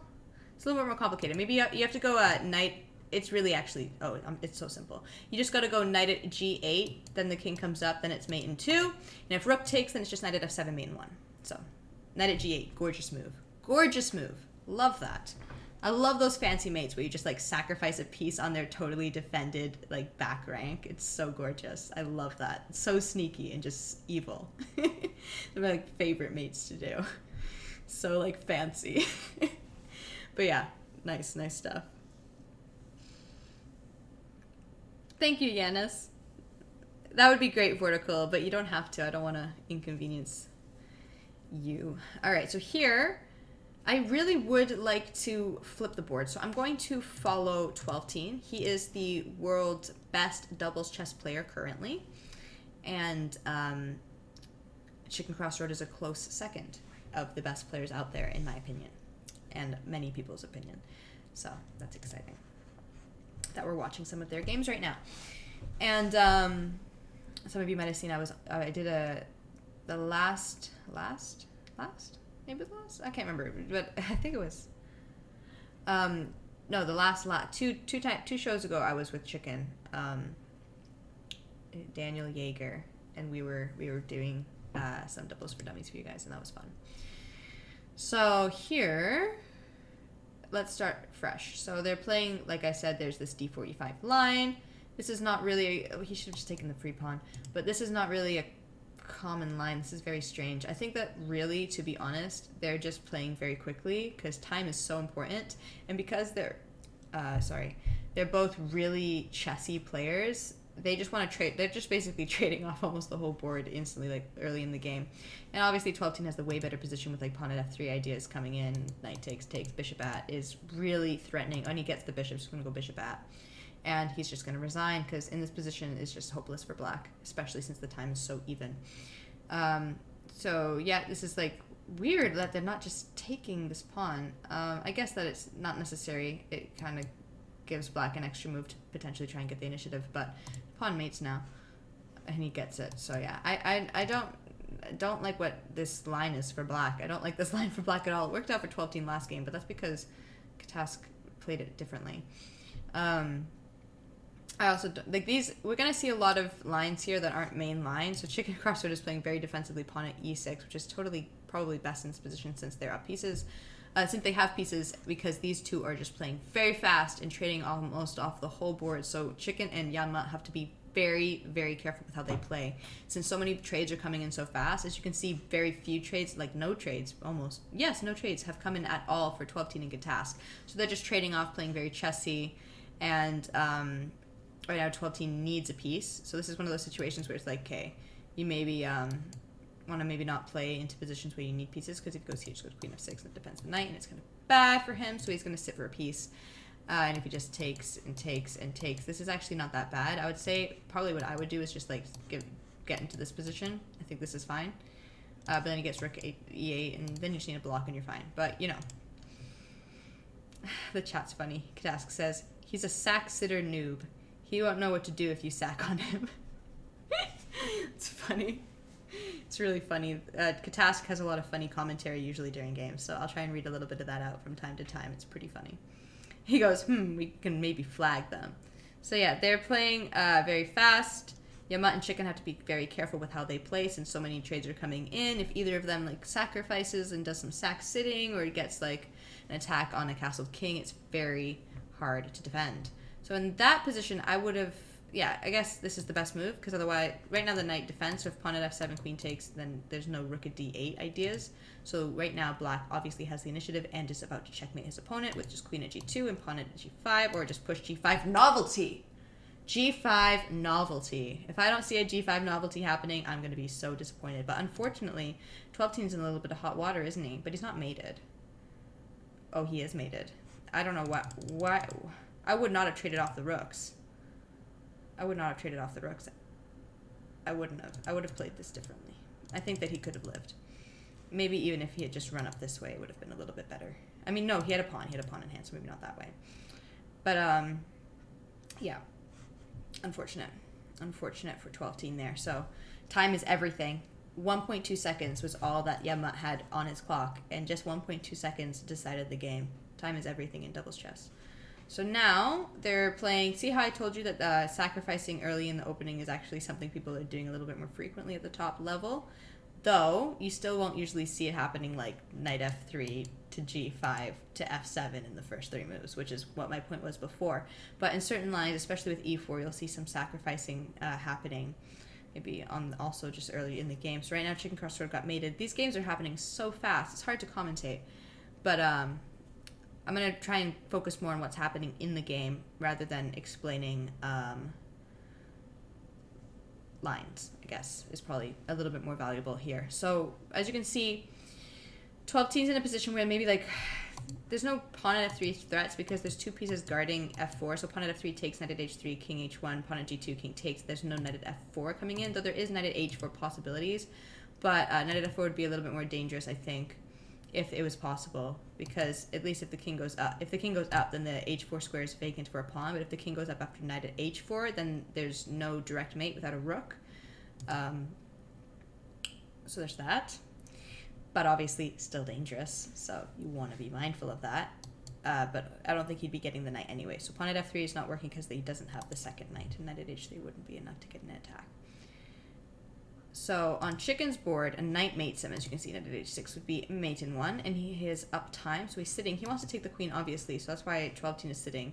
And since Kataska is a very speedy player, he probably would like to sit this down. Since he's about to lose a queen, it's probably not ideal for him to play this game normally. 12-10 is just going to move because he likes his position, which is fair enough. So yes, a lot of the time, I mentioned this before, is when you have your opponent attacking g2 in your castle, you often want to push your f-pawn and have your queen on e2 or e7, because then you can actually defend with your queen, which is really valuable resource for defending. So right now they're up a lot of time. You probably just go knight to d5. That's what I would play. Although it is a little dicey with like rook at... Oh, no, he's totally safe. He's so safe. Like, even if a rook at g1, you take with the queen, there's no rook takes knight at f2 threats. So he's safe plus solid. Although right now... Oh, the queen's under attack. Silly me. So this wouldn't be good because he just takes, and then he's got mate in 1 threat on g2. So what he should do here is probably just sack... Yeah, exactly. I was going to say sack your bishop on f7, get an attack. Discover check with the rook is gorgeous. Knight at h6 is probable follow-up. Then he's probably going to do takes, knight check, knight over, takes on f6, discovered check somewhere. Maybe to go to h6. Okay, even here's better because now he's got rook at, rook at e7, and then just knight check. I would have said knight over if he had gone, no, knight over just didn't work because the rook would no longer be defended, so he has to have a second knight there, which is good because he had it. So he just got the easy checkmate. So here we're playing, what did he even play here? Was it e4? It's going so fast, like still finishing sentences from the last game, and already we're like mid this game. So right now, Chicken Crossroad, obviously no knight, it's bad. This position is wonderful for white if black does not get a knight because he's just so safe. He's got this queen here, this bishop's here. All of his pieces are still sort of around his king, keeping him safe. He's going to just bring the rook over and go down. And because the bishop on c8 is not connected to h3, there's not really pawn at h3 threats currently. So sort of self-castling is very ideal. He could also just go queen e2, which might even be better because this takes a couple moves, and why would you want to take a couple moves when you can just take one move to get safe? Because obviously you want to start attacking as soon as possible when you're safe, and if your opponent is vulnerable, which in this case he's not necessarily vulnerable, but he could easily be made so just by sacking on f7, or maybe pawn at h6 and takes, and then rook at h8 are all ideas. Knight at h5 is an idea.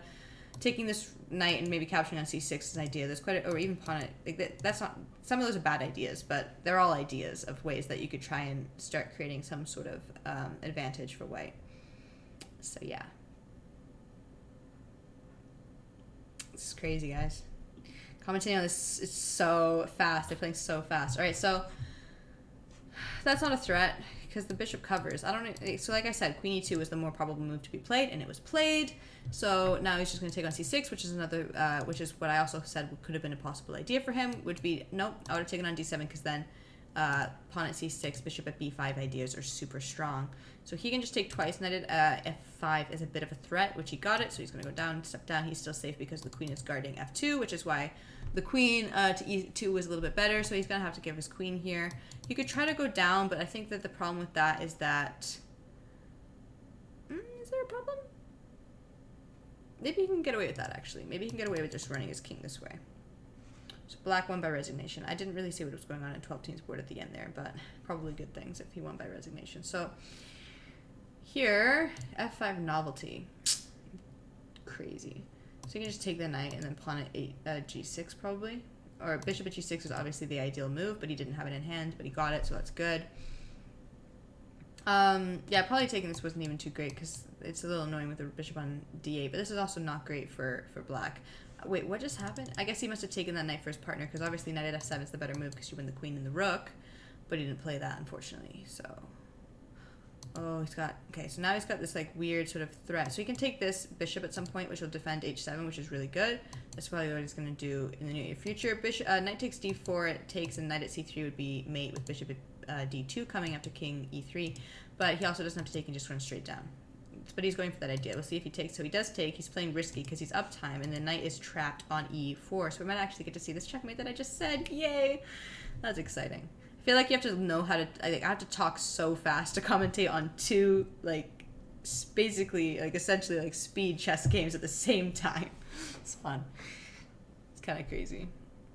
Chicken Crusher is like knight. Give me the knight. Oh, he's trying to trick him with queen h2. That would have been awkward. Oh, he should have taken with the pawn, because if he took with the pawn, then okay, maybe then he would have had pawn at f2, queen at h1, but then he'd probably get mate with the queen anyways. With knight takes d4 ideas and queen c2 ideas, is going to be mating with the queen anyways. And if he goes up, then he just got the queen at f4. Sorry, f3, and then you're taking on e3, and then pawn at d6 will be mate after the king runs to e5 or c5, then I guess you might need to drop a couple more pawns, but yeah. Or sorry. Yes, I'm not sorry, I am correct. Alright, so here he's just trying to cut off the escape squares with the king. That's smart, but I don't really know how much I'm enjoying this continuation that he's decided to do. It's going to take quite a few pawns to actually get mate. He needs 2 more, and the time is way more even than it was before.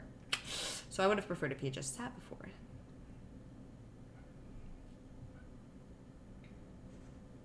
Thankfully, he can still take to defend, so he's got a defensive resource.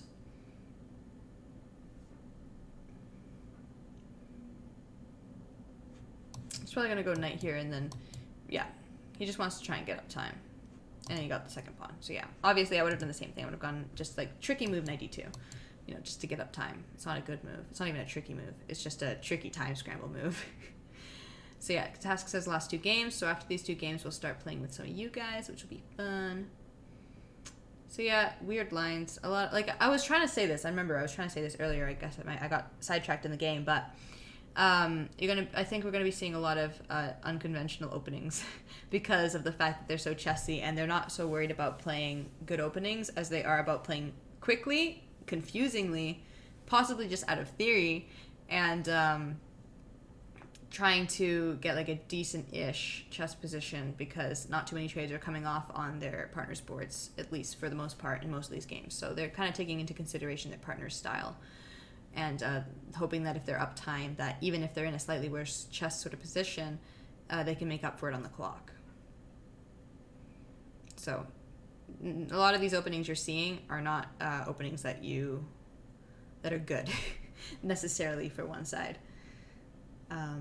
But that's okay. So black won by resignation because he's safe and has the attack with the double pawns on the rook.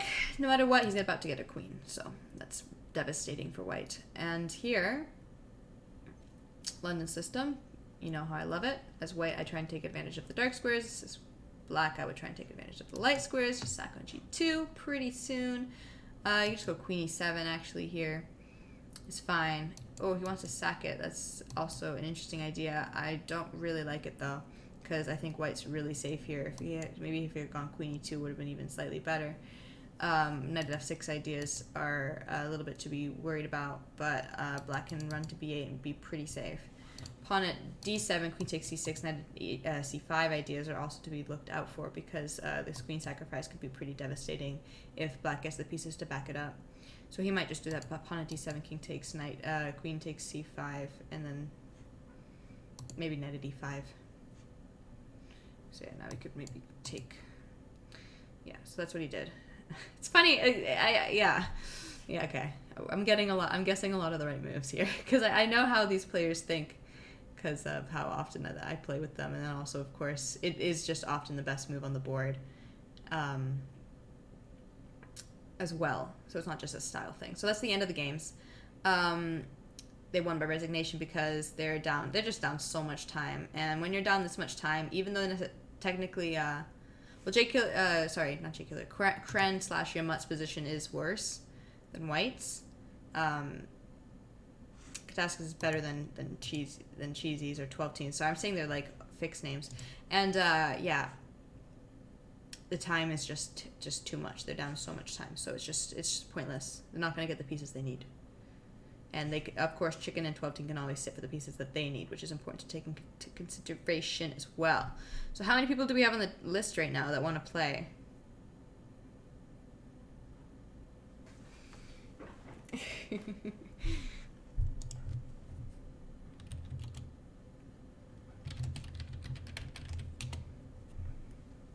They're all typing in chat, and I'm typing in chat. They're like, Oh my gosh. It's funny. Yeah. Some strong games. Strong games, guys. Yeah, what are your do we have a list vertical? Or are we just creating one right now? You gotta, yeah, at my username if you can, or don't. And send me your chess.com username so I know what to partner you. I need to get your username. Your username's very rude? Okay, well, maybe then, yeah, you have to have a family-friendly username. Okay? It's important. That is funny, though.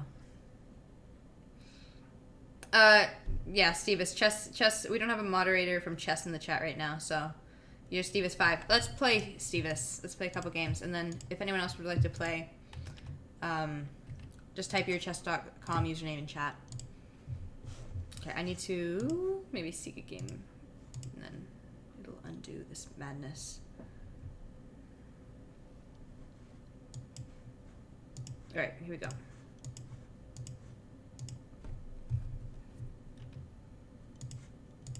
Oh, that's not the right button.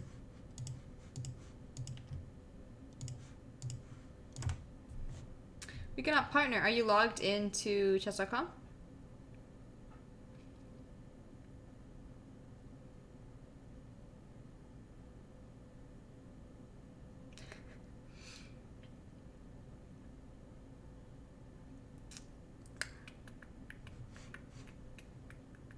Try again? Alright, let's try again.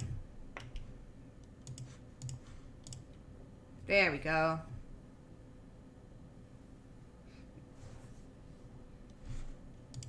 Fabulous. Alright, so we are in a game. Let's take them down. So we'll do 2 games per person. We might increase it depending on if we have less people in the queue. But how many people do we have right now? We have Einstein Z's. Okay, I'm seeing quite a few people. So yeah, we'll do...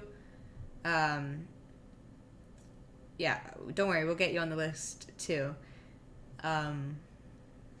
We'll do 2 per person for now because we have quite a few people interested, it seems. Which is awesome. Come on, guys. If you've never played before, tonight is the night. Or today, depending on where you're living. But yeah, let's make it happen. It's time to win some games. Or play some games. Or learn some games. Learn games? Learn how to play some games. Alright. So my partner's doing pretty well, have to say. He's taken advantage of the fact that his opponent pushes c-pawn. You know how much I don't approve pushing your c-pawn in the opening. So I'm going to try and take advantage too with potentially playing like pawn e5 ideas and trying to get in on these dark squares, which would be pretty nifty. I also need to be mindful of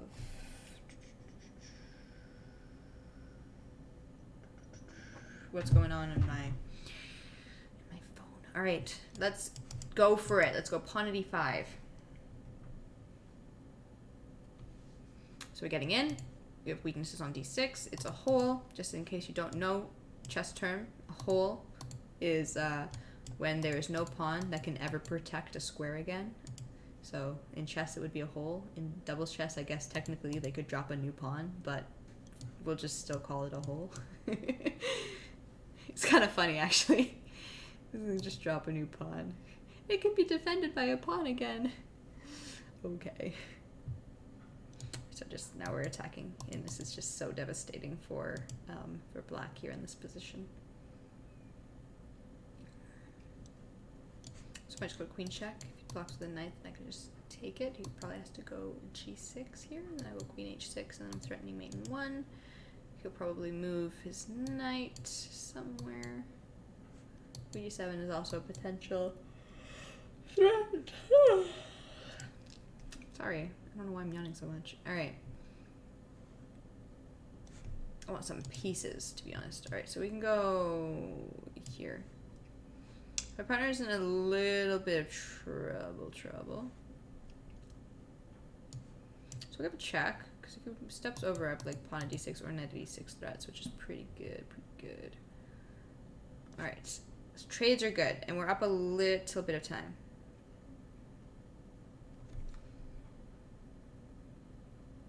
You don't have to keep the list, but I will, I'm getting a little confused because nobody's adding my name, and I'm getting a little bit confused at, which one's usernames. So we have Stevis, we have Einstein Z, we got Utkarsh, and, okay, so I got the bishop, so I'm going to place the bishop here. And, I don't know if, okay, yeah. Yes. So pawn mates.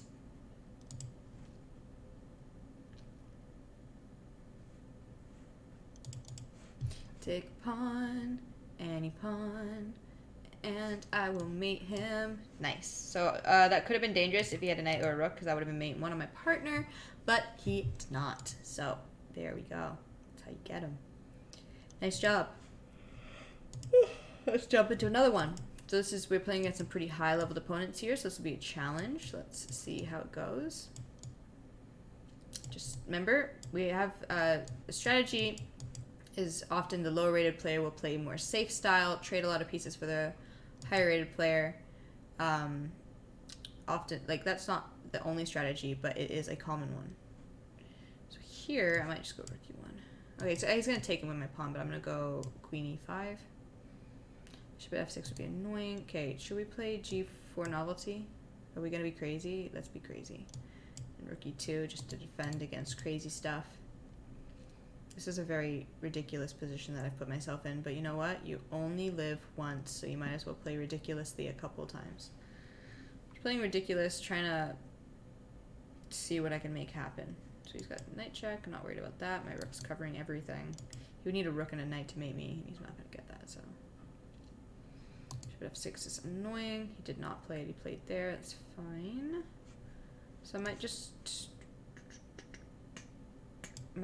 play bishop at g5, actually. This is a very dubious position, to be honest, for me, but that's okay. If I get to capture this bishop, it's really good. Okay, because now I'm getting like some dark squared stuff. Slowly but surely. I should go rook f2. Pawn h3 is a huge threat. I just realized that. Ooh. God, and he played it. Oh, that's a mistake by me. I should have just gone for the attack, which was my initial instinct. That would have been so much smarter. Now I've gotten myself into hot waters, like the hottest of waters. Oh, but now he's giving me an extra move. That's good. If I could just get like some pawns or bishops, then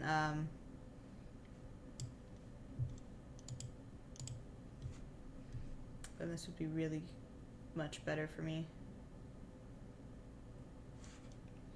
Go, go, go, give me a pawn. Okay, guess we gotta go bishop at f6. I would have preferred to go h6. Oh my god. What's going on here? Do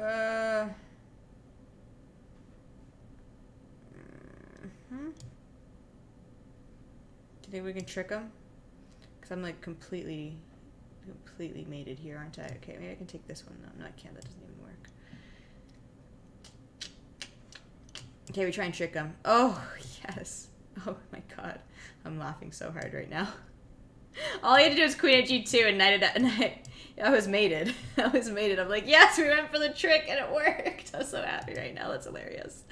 Oh, yeah, just such a simple mate. You just go queen g2 takes.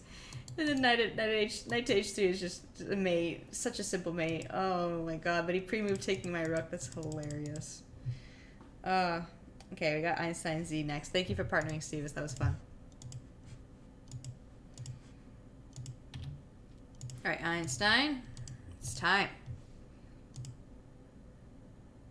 So tricky. You gotta have those tricks. See, it's good to know how to trick your opponent too. I'd say that's another fundamental thing in doubles chess.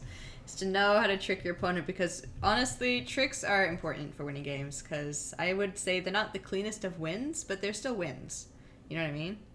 And being tricky, I think, is a good quality, because it's all about just sort of playing your opponent, and tricks technically count towards that. Gotta get in your opponent's head.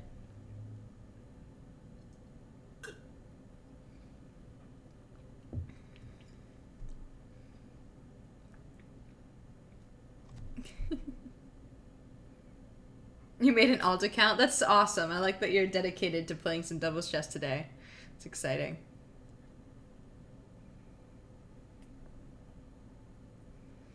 Queen of tricks. Alright, did we partner up?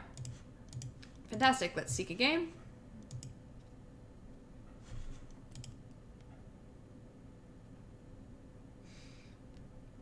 Alrighty, here we go. We're gonna just play, I want to show you guys some other openings, so if we get a chance, I'll do that, so that you guys can see what's going on.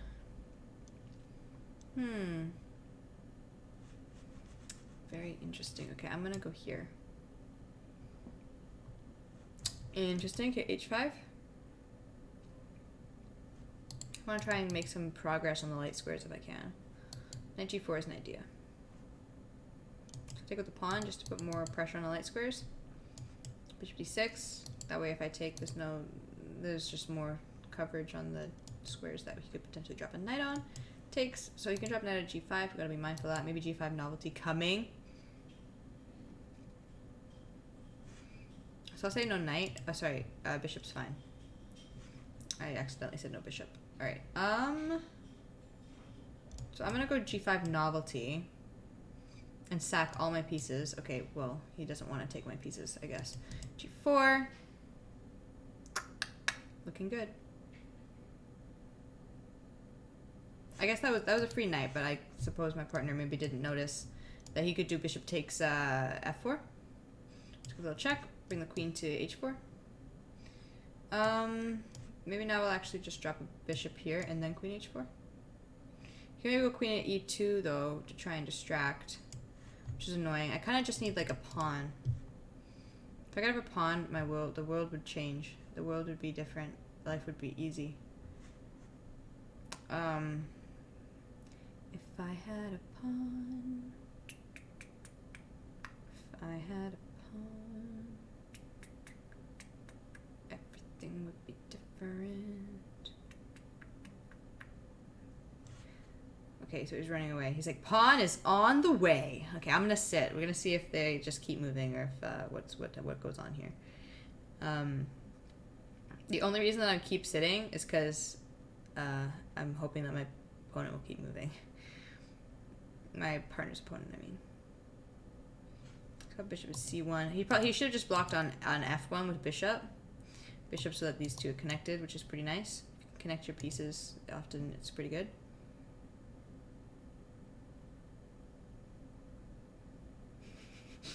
My partner sends me these emojis. It's really funny. All right.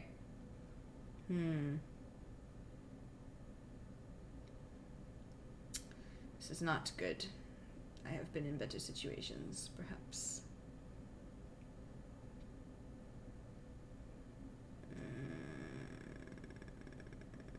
Should we go for something crazy? Okay, go for something crazy. Hopefully he plays rook at, and I'm gonna literally run my king up and do something stupid. Oh, whoa. Whoa, buddy. Whoa, buddy. Check.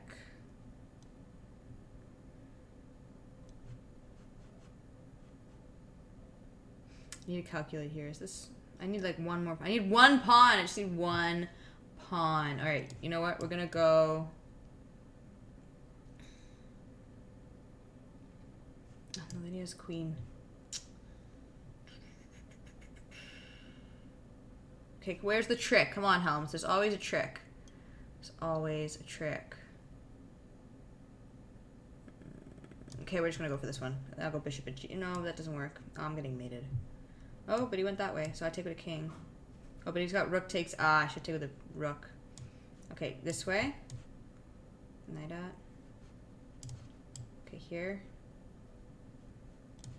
Here. It's kind of funny how I'm like completely alive. We'll go here so he doesn't have a bit. Queen h7 is annoying.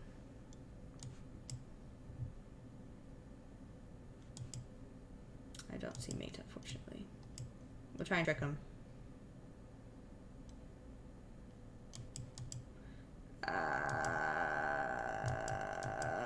No! Okay. Hard to get. Hard to get. I had 1 second on the clock, alright? I couldn't find a way to mate him.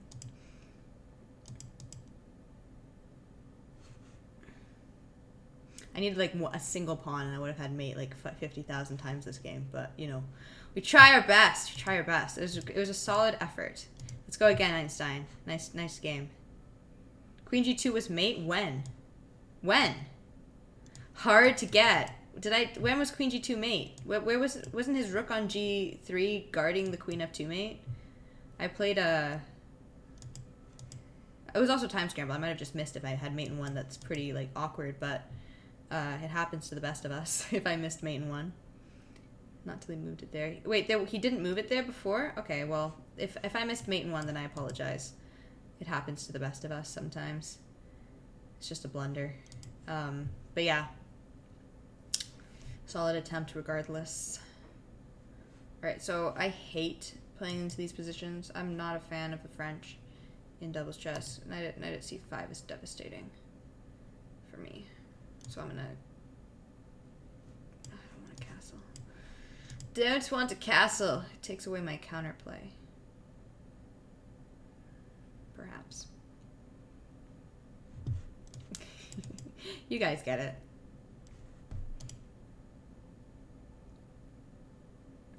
Let me just disable this thing quickly. Here we go. Wait, we shall be easier to see. Okay. Just knight at h5, I guess. We're to stay up on the clock. As you can see, last game was a good example of what being down on the clock will do to you. Alright, so pawn would be good. I kind of want a pawn.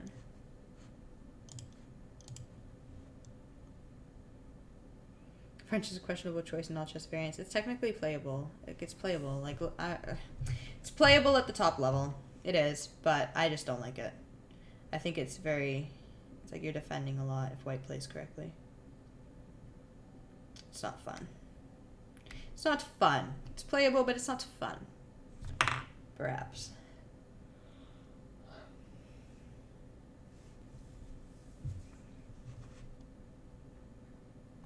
What time do I have my thing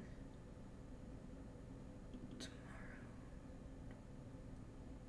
Need to double check something real quick. Right, so we're getting down on the clock, so I have to make a move. Oh, but I got the pawn. That's lucky. Just also quickly multitasking something ever so quickly. Alright, so take with the pawn so that I can get more coverage on the light squares. That's the idea there. So he's attacking me on c5, which is the thing I was kind of annoyed about earlier. I think I might just go queen d5, because I can always just sidestep if he drops a pawn or bishop on d7. Pawn is a little bit more annoying because he might get rook at e8 ideas. But it's okay. So take here. We'll see where he goes. If he takes the knight, or if he takes my bishop, which also, it's not a good idea for him to do that, but he could do it. We'll take this bishop because my knight's hanging. Oh, knight mates for my... Oh, whoa. Knight mates for my partner.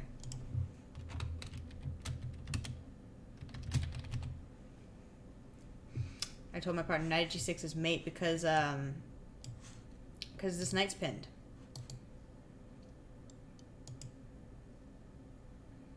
So now I just have to survive down 2 queens. Can we do it? Maybe. I probably have to push like h5 or go king over. King over's dangerous because he can still probably take it. Go h5 and f. Oh, he's got his queen guarding this one. I might have to bring my bishop up and try and get myself out of this dicey situation. So yeah, knight there is the move that I thought he might play. So I might just go here so that when he captures on g6, I'm defending the e6 pawn with my bishop. And now I'm up time, so it's fine. And now my idea here was just to go f6, and that way I can go king here, and I'm pretty okay. Because you're just trying to get up time. Obviously, I'm not trying to get a better position. I'm just trying to live. All right, let me see how far away this place is from here.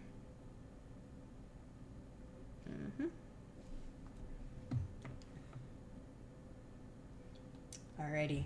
Thank you for playing. That was awesome. We did fabulously. Let's continue. Who's up next on the list?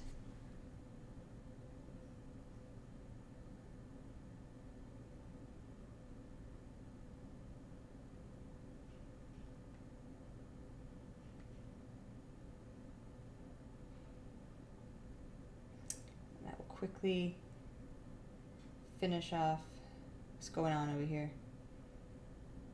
Alright. Double checking, but we're good. Let's continue. Who's next? Let's see.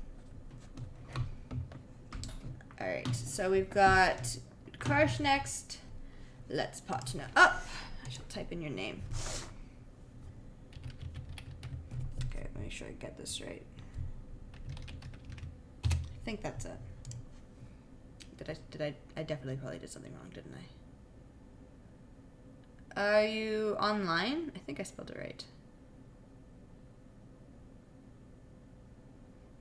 Just double checking though. Yeah, I think I spelled it right. Not playable. Playable but not fun, exactly. Are you online? Alright, let's try again. Let's try again. Did I spell your name right?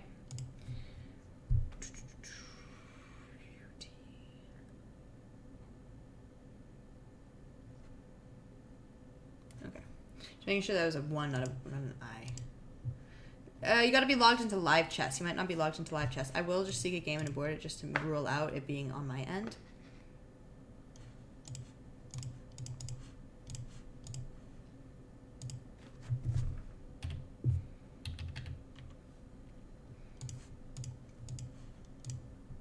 No, I think you might need to be logged into live chess because it's saying that you are maybe not.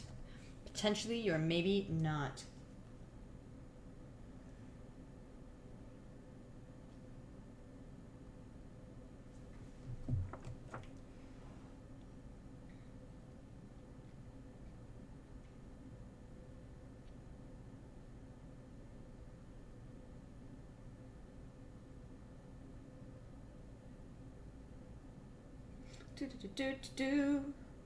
My connection is being a little bit funky right now. I'm just trying to... Okay, I think we're okay, though. Alright.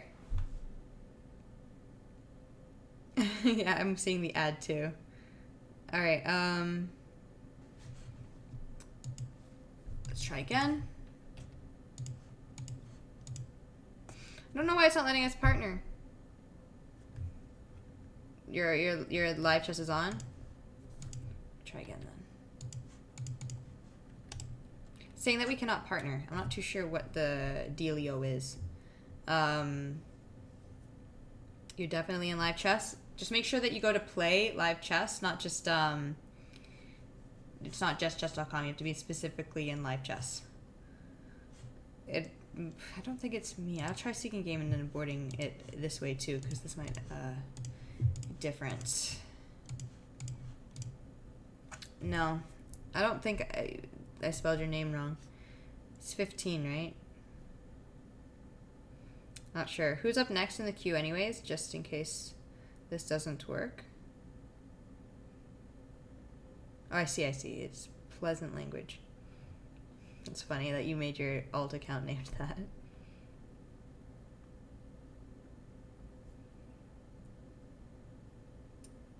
Alright.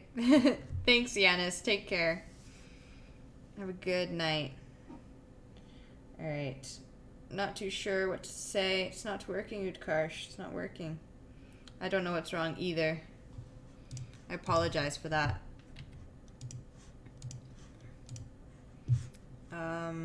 Yeah, I'm not too sure. I apologize. I'm going to have to move on to the next person in the queue. I've tried it multiple times. I'm not really 100% sure why it's not working. Sorry. It's sad. We'll try again after maybe.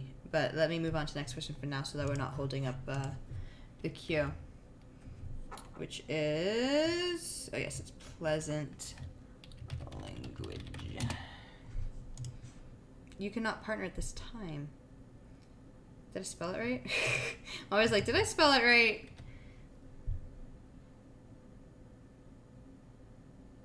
It might be a me problem. Why is this happening? It's weird, right? Let me try logging in again. Maybe it's a me problem.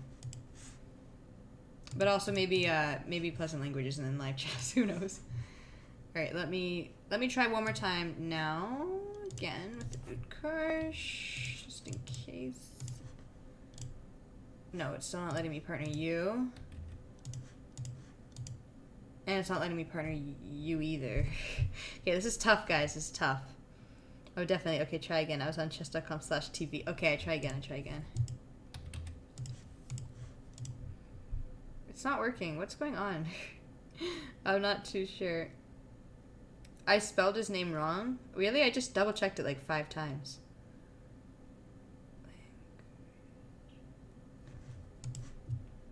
I'm like spelling it out of my head. I'm like, Helms has a broken chess. Hard to get, guys. Hard to get.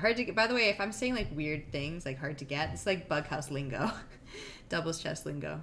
And, yeah, hard to get is something that we say when things are difficult to do, basically. Try the caps. The caps aren't going to change anything, unfortunately. Unfortunately. Oh, God. Okay. Yeah. No. Hard to get. I'm not too sure what's going on. I'm gonna, we'll let them know. I think I might have to go back into the random pool because for some reason it's not working. I tried seeking a bullet game, but we'll try again. I already did try that. We can always try it again. Sometimes so maybe you have to do it a couple times sometimes. You never know. Let's try again with Karsh. Not working. And let's try again with Pleasant Language. Oh, it worked. There we go. Well, that's weird. Because you guys saw I seeked a bullet game, aborted it. Also seeked a doubles chess game, aborted it. Then logged out, logged back in, and now I've seeked it. Okay, anyways. What matters is it's working now, at least for partnering up with Pleasant Language. So I sent you a partnership request.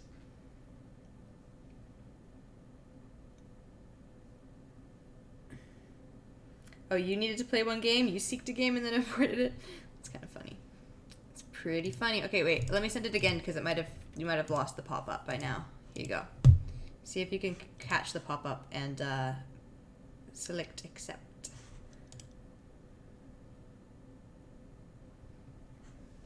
And we shall go. We shall move forward.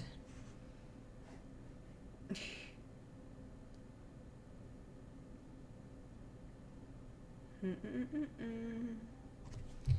me just check something quickly.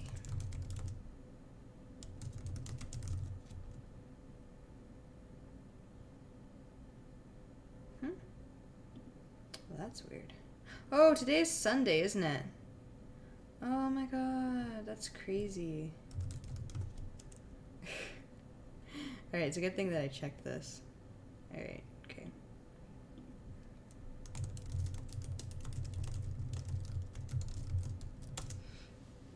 We're good? Yay! Let's play. Should be fun. Got all these pre-moves. I'm pre-moving everything. Okay, so he took on e6. We know that's not really theory. See if he plays d4. He does not. I'm gonna go bishop d6.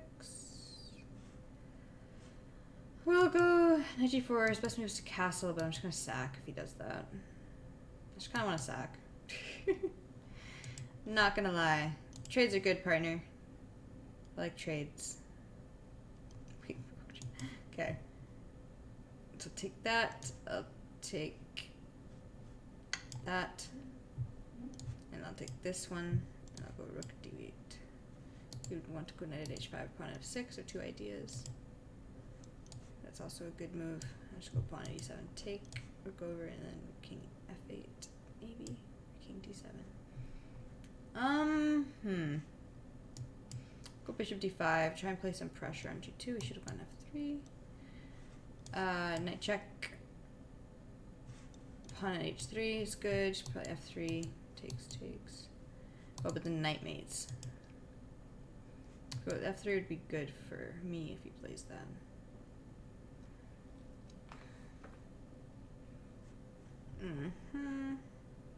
My partner's in a little bit of hot, troubled waters.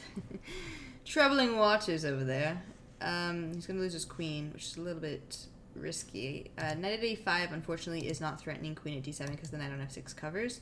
Otherwise, that could be like a potential way to create like a threat, maybe. Unfortunately, I'm not really going to get too many pieces, which is kind of what I need. Trying trying to think if I have any tricks, because we're about to be down on the clock, so I need to see what the plan is if that's the case. I kind of would maybe want to... Let's see if we can play a trick. I want a knight. See if I can mate him. If I was rook out, I just take the bishop. Then he gets my pawn, and he's kind of safe, though, which is a little annoying, but not the end of the world. Oh, so we took that one. That's annoying. It's actually extremely annoying. I need a knight, I need a... Okay, he's getting me the knight. That's good. Let's see if I can somehow make this into a mate. Okay, watch out for knight f2.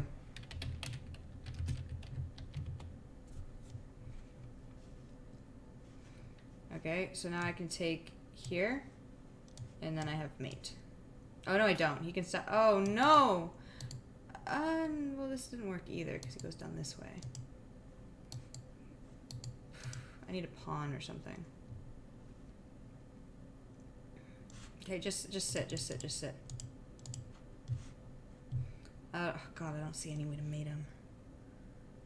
I need another rook or something. Oh, God. What do I do? There's no mate. There's literally no mate. Oh, now there's mate. He went the wrong way. Okay. Good. Splendid, perhaps. Perhaps even splendid. That's funny. Okay, you just had to go to he had to go king h1. I was like calculating like 20 different variations. I was like, they're not working. None of these variations work. All right, but that's okay. We tricked him somehow. We tricked him without using a trick. Okay, second game.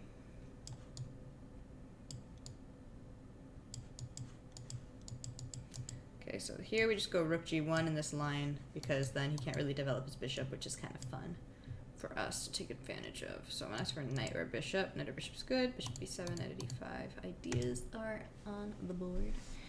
I'm gonna sit, even though we're down time. Normally I wouldn't, but I'm just assuming that my opponent's gonna kind of keep moving, because they're often, maybe lower rated players don't always take advantage of the fact that they're up on the clock and should be sitting in order to protect their partners from trouble.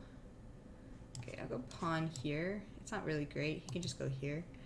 But then I'll go knight at maybe f7, try and just get some pieces. So I'll go here, he's going to go there.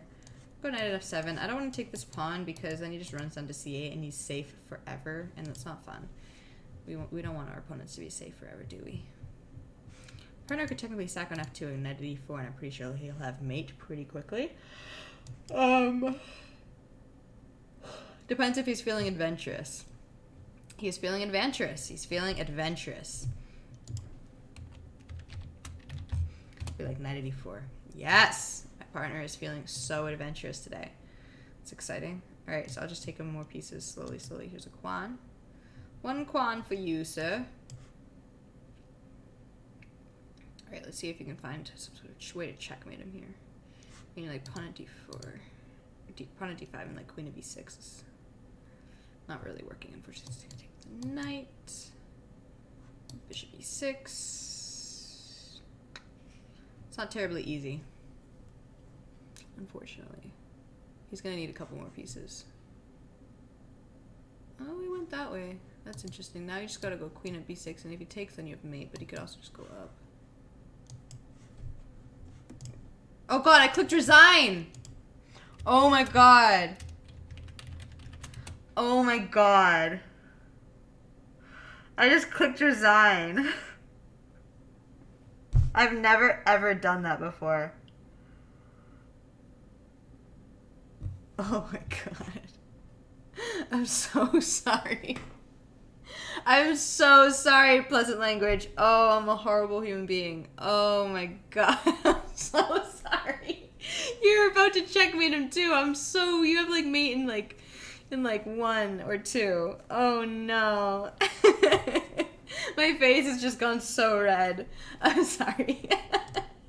That's hilarious, but in the saddest way. Oh, I don't know why I clicked it. It just happened. I couldn't stop it.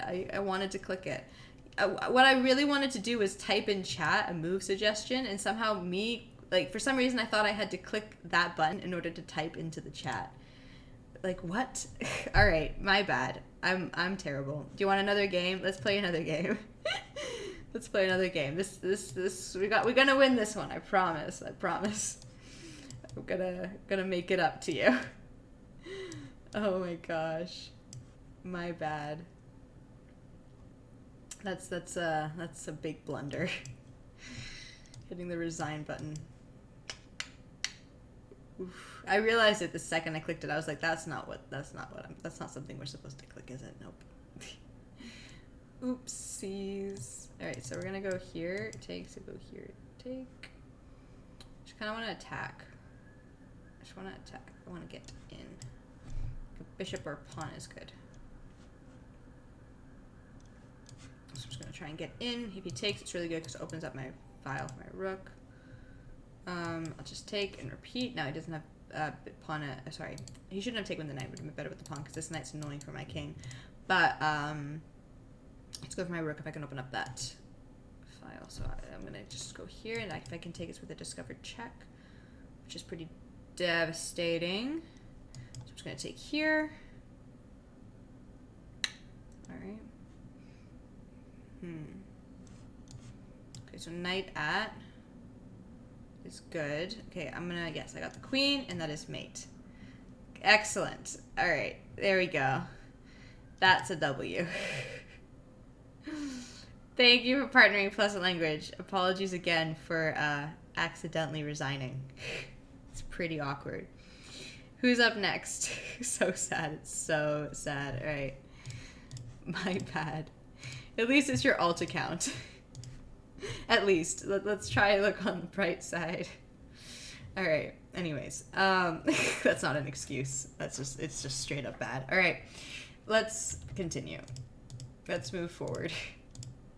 So it's still not letting me partner you, Utkarsh, unfortunately. We'll move on to Gandalf then.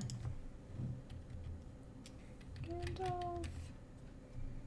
100.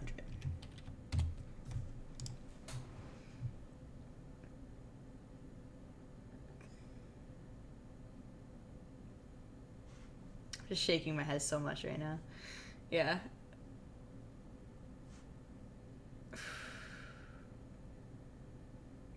All right. Let's partner. Let's do it. Are you there, Gandalf? I'm gonna send you it again, just so because sometimes the pop-up goes away after a little bit. You've requested a private chat with Gandalf. Here we go. Let's go. Yeah, good games, Bacon and Eggs. You played very well. Like, very, very well. Oh, whoa. That would have been fun to play. All right. These are all, like, fun to play. Yes. Plus 16. So strong. Minus 0. That's fantastic. Trade, trade, trade. Give me pieces. I want every piece in the book. If there's a piece on the board that you can take, I want it. I'm just going to let him take that bishop. I hope he takes it. All right. So I'll... Partner. Okay, wait. What do I want to do here? I don't even know what I want anymore. I want to go, like, here. And I want to go here. And, like, knight g6 or something. And, like, queen takes. Okay. Making progress slowly but surely. Okay, he's got knight f4, which is annoying. I'll just castle.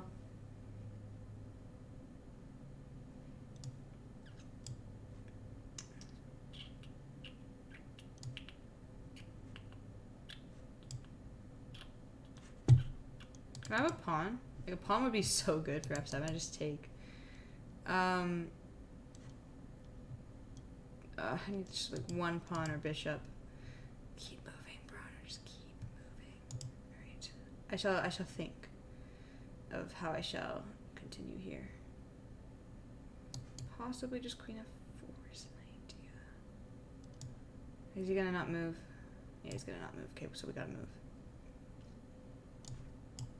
I'll just take. Swing this guy around. Alright, that's a check. Just realized that's a check. Alright, Let's just battery these guys up. This is really bad. Go here. And here.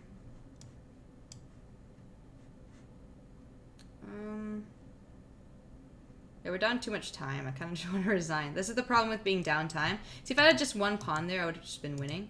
But unfortunately, when we're down this much time, and I'm down material, like I'm down a full rook, there's just no reason I should be playing against a national master for like 15 seconds while downtime. There's just no way for me to be able to survive this long. So I'm going to resign. But very, very good effort. Very good effort. Your king is pretty safe considering that you're playing against a 1900, which is kind of insane. So let's play another one. Let's go again. So our goal is to try and play like slightly fast and trade a lot of pieces.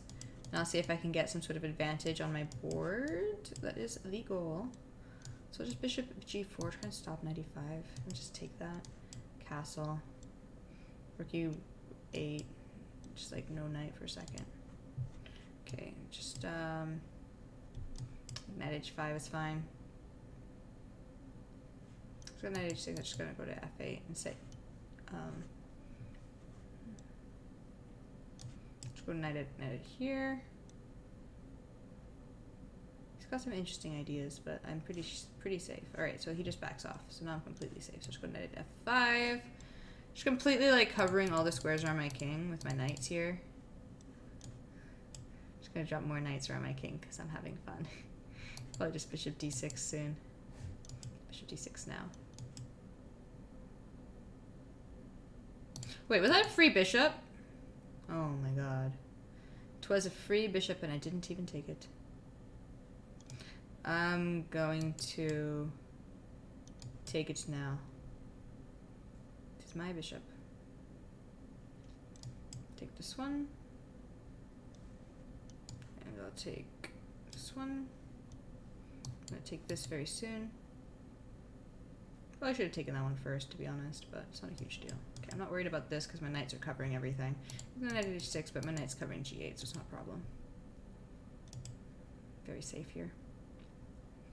Very safe in this position. Possibly bishop f4 is an idea. Try and get the knight and also attack the king. Multi-purpose moves are always fun.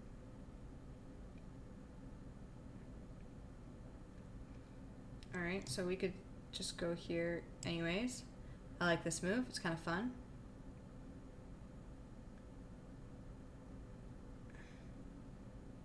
My partner's playing very safe. He's very, very safe. So perfectly safe.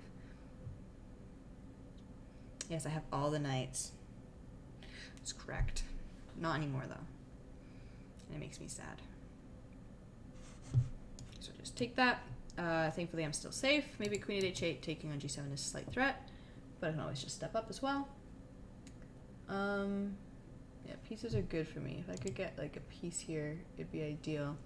Because I don't really want to do this check because it just creates some problems for my king. We're getting low on the clock though. I'm going to need my partner to make some moves. What do I do? I guess I'm just knight to g2, defend the knight. So he's got a bishop check. Thankfully I got a blocker. It's important. Just block, take with the rook. Give my king some more escape squares. Stop knight at c6 ideas if my king's ever on e7. Gotta think to the future, guys. Gotta think to the future. Alright, so just gonna go knight there. It's fair enough. Kinda wanted to go like here and then take. Yeah, let's do it. He can take my knight, but I'm very fine with that. Keeps his king out in the open anyways, right? Gotta play aggressively here. My partner is very low on the clock. He's gotta play so fast. Play so fast. So fast. Otherwise he's gonna flag. It's gonna be hard to get. Bishop takes e4 as a threat. For my partner, he's probably gonna play there. Just gonna block. Oh, hard to get. Alright, nice try, Gandalf. Very nice try. Good games. We came close. We came close. The only problem was the time. Otherwise, we were winning. Knight c4 wasn't played because he just goes down to c1 and he's safe. Like, sure, I get pawn at d2. I'm gonna win this rook, but I don't really care about material as much as I care about mating. And I'd rather try and keep his king up and keep my options open for attacking. Like, if I can capture on c3, place a pawn on b2 so it stops his king from running down to his back rank, it's just better.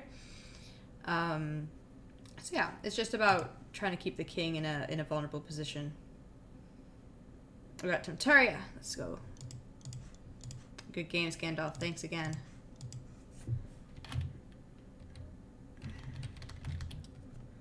Did I spell it right? Yes. You cannot partner this time. Temtaria, are you in live chess? I'm going to double check that I spelled it right. T-A-M-T-A-R-I-A. Yes. Good points. Yes. Thank you. On the king side. Thank you. God, that scared me. I just got like heart attack from whatever that was. No, you played very well, Gandalf. Very, very well. Just gotta, and obviously, if you're newer to the game, you'll play it slower. It's to be expected. But you played very well, and you were really, like, for the most part, safe in both your games, which is pretty awesome, considering that you're playing quite high-rated opponents, right? So well done. Okay. Let's see if we can get this next games up and running. We don't have that much time left. So I'm going to try again. There we go. Now it's working. Let's play. I like when they play us like +0 for them. It's kind of funny. Should go e5. Try and take advantage of the dark squares because knight d7 is not very good. Because now I'm getting some dark squared stuff going on. Here we go, knight to b6. But he doesn't, so he goes there. Do I want to sack?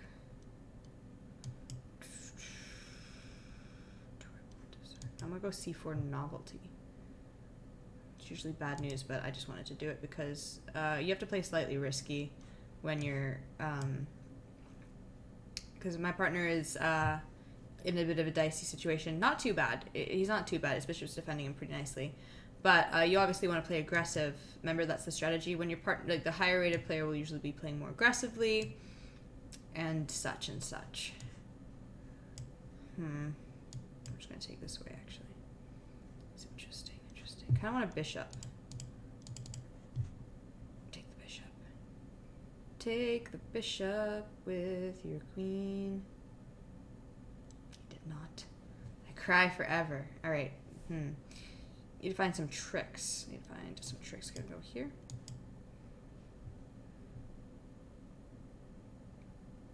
Threatening the knight in e6. Maybe go pawn at d2. I'll just go... Where will I go? I'll go king e2, I guess. My partner is in a little bit of some dicey waters, I say. Alright, so he's gone bishop there, which is crazy annoying. Like, unbelievably annoying, actually. Unbelievably annoying. Ugh. Probably should have said no bishop. This is bad. I really don't have any good moves now. Queen d2, I guess.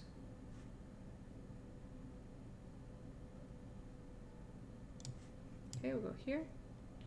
Take with a pawn, I suppose. I'm gonna take the knight, maybe. I'll also maybe take with the queen, but I don't really like that as much. Take the bishop. Bishop's slightly more annoying than the knight is. I can castle queenside if I need to. Worried a little bit about knight at f3.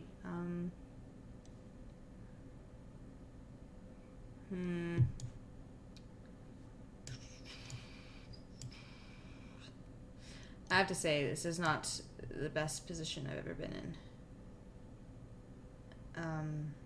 Bit dicey, so we got queen and a1. I have to move my king up because I don't have a blocker. But I didn't see what else I should do in this position. Worried about knight at f3. Unfortunately, my partner's mated with knight at g4, which he found. Right, that's okay. So yeah, I guess it was a little bit tough because we're down on the clock. And I think that I really should have been a little bit more aware of the fact that he had that bishop move. That was pretty annoying. So gotta be careful. Gotta be careful that you don't let your pieces... Yeah, this is actually a really important point. You don't want your opponent... Sometimes you want to tell your partner to hold trades just so your opponent cannot defend. Not even necessarily because they're attacking you or they're hurting you, but sometimes you want to sort of starve your opponent of the pieces that they need and whatnot. Do we go castle? Or do we go rook over? Rook over is kind of nice. Now castle. Just queen. I'm down a couple pawns. So we have to watch out because knight mates my partner. So we're going to be mindful of that. Unfortunately, my knights are forced. You could just go knight takes c3, for example. But he didn't, so that's good. He's going to be getting a queen or a rook, though, which is bad. My partner can maybe go d6, pawn at e6 here. Would be two ideas to try and defend. He's also got to be mindful of knight at g6 ideas, so I'm just going to move my knight. Oh, you changed your username? I don't know if we're going to have time. Maybe we have time for like one more game after this, but it's tough. I can't really hold these knights. It's a little bit tricky. Partner is getting safer slowly but surely, though. Maybe just c4. Alright, so my partner's kicked away the troubling pieces for the most part. He's probably going to take my knight on f3. That's fine. Knight would be really good for me if I could get a knight, but I could also try to make my own knight. I don't know how I would do that though. Okay, just bishop at g7 is good. Oh, whoa, whoa, whoa, whoa, whoa. Whoa, whoa, I'm getting a queen? I didn't realize that, otherwise obviously I would have played a different move. Oopsies. Okay, just knight here so that I can take here, and as long as my partner doesn't give a rook, I'm fine. We'll see what happens. So just take here. I'm going to say stop. I'm going to say no queen. Yeah, I think this is going to be the last games, guys. Unfortunately. Okay, go. No queen. Yeah, unfortunately, I should have waited for that queen. I didn't realize that I was getting a queen. Because obviously queen d2 is not expected. But whatever. Okay, we'll see if he actually lets me play mate. Hopefully he takes with a knight, then pawn at f2 will just be mate in 1. If he takes with a rook, then my partner might flag. Potentially, because we're down quite a bit on the clock. So he took with the rook, so I'll take here. Oh, we resign. Nice! Wow! I can't believe they resign when they're up this much time. They could have tried to flag my partner. That's awesome! Nice job, Tomtaria. Very nice games. Alright, I guess that this is going to be... the end. If you guys want to follow me on my main channel for some more doubles chess at other times, as well as standard chess, I play both. My channel is just my username, which is Helmsknight, so twitch.tv/Helmsknight. You can follow me there. And we're going to be raiding another channel, so let's stick around. If you guys have any last thoughts that you want me to comment on just before we get into this raid, we can discuss as well. Yeah, sorry for those who didn't get a chance to play. There'll always be next time. I think the next time we're doing this is on the Thursday next week, but I'm gonna have to double check. But I think that that's it. If not, then it's the Sunday. You guys know it. Sunday is the day that will always be the same, which is like Sunday 4 to 7. So yeah, thank you all for watching. I hope that you learned something, and I'll see you next time. All right. So let's go raid Chuck. He's another doubles chess player. This will be fun. Let's see what he's up to right now. So we're gonna get in on that action as well.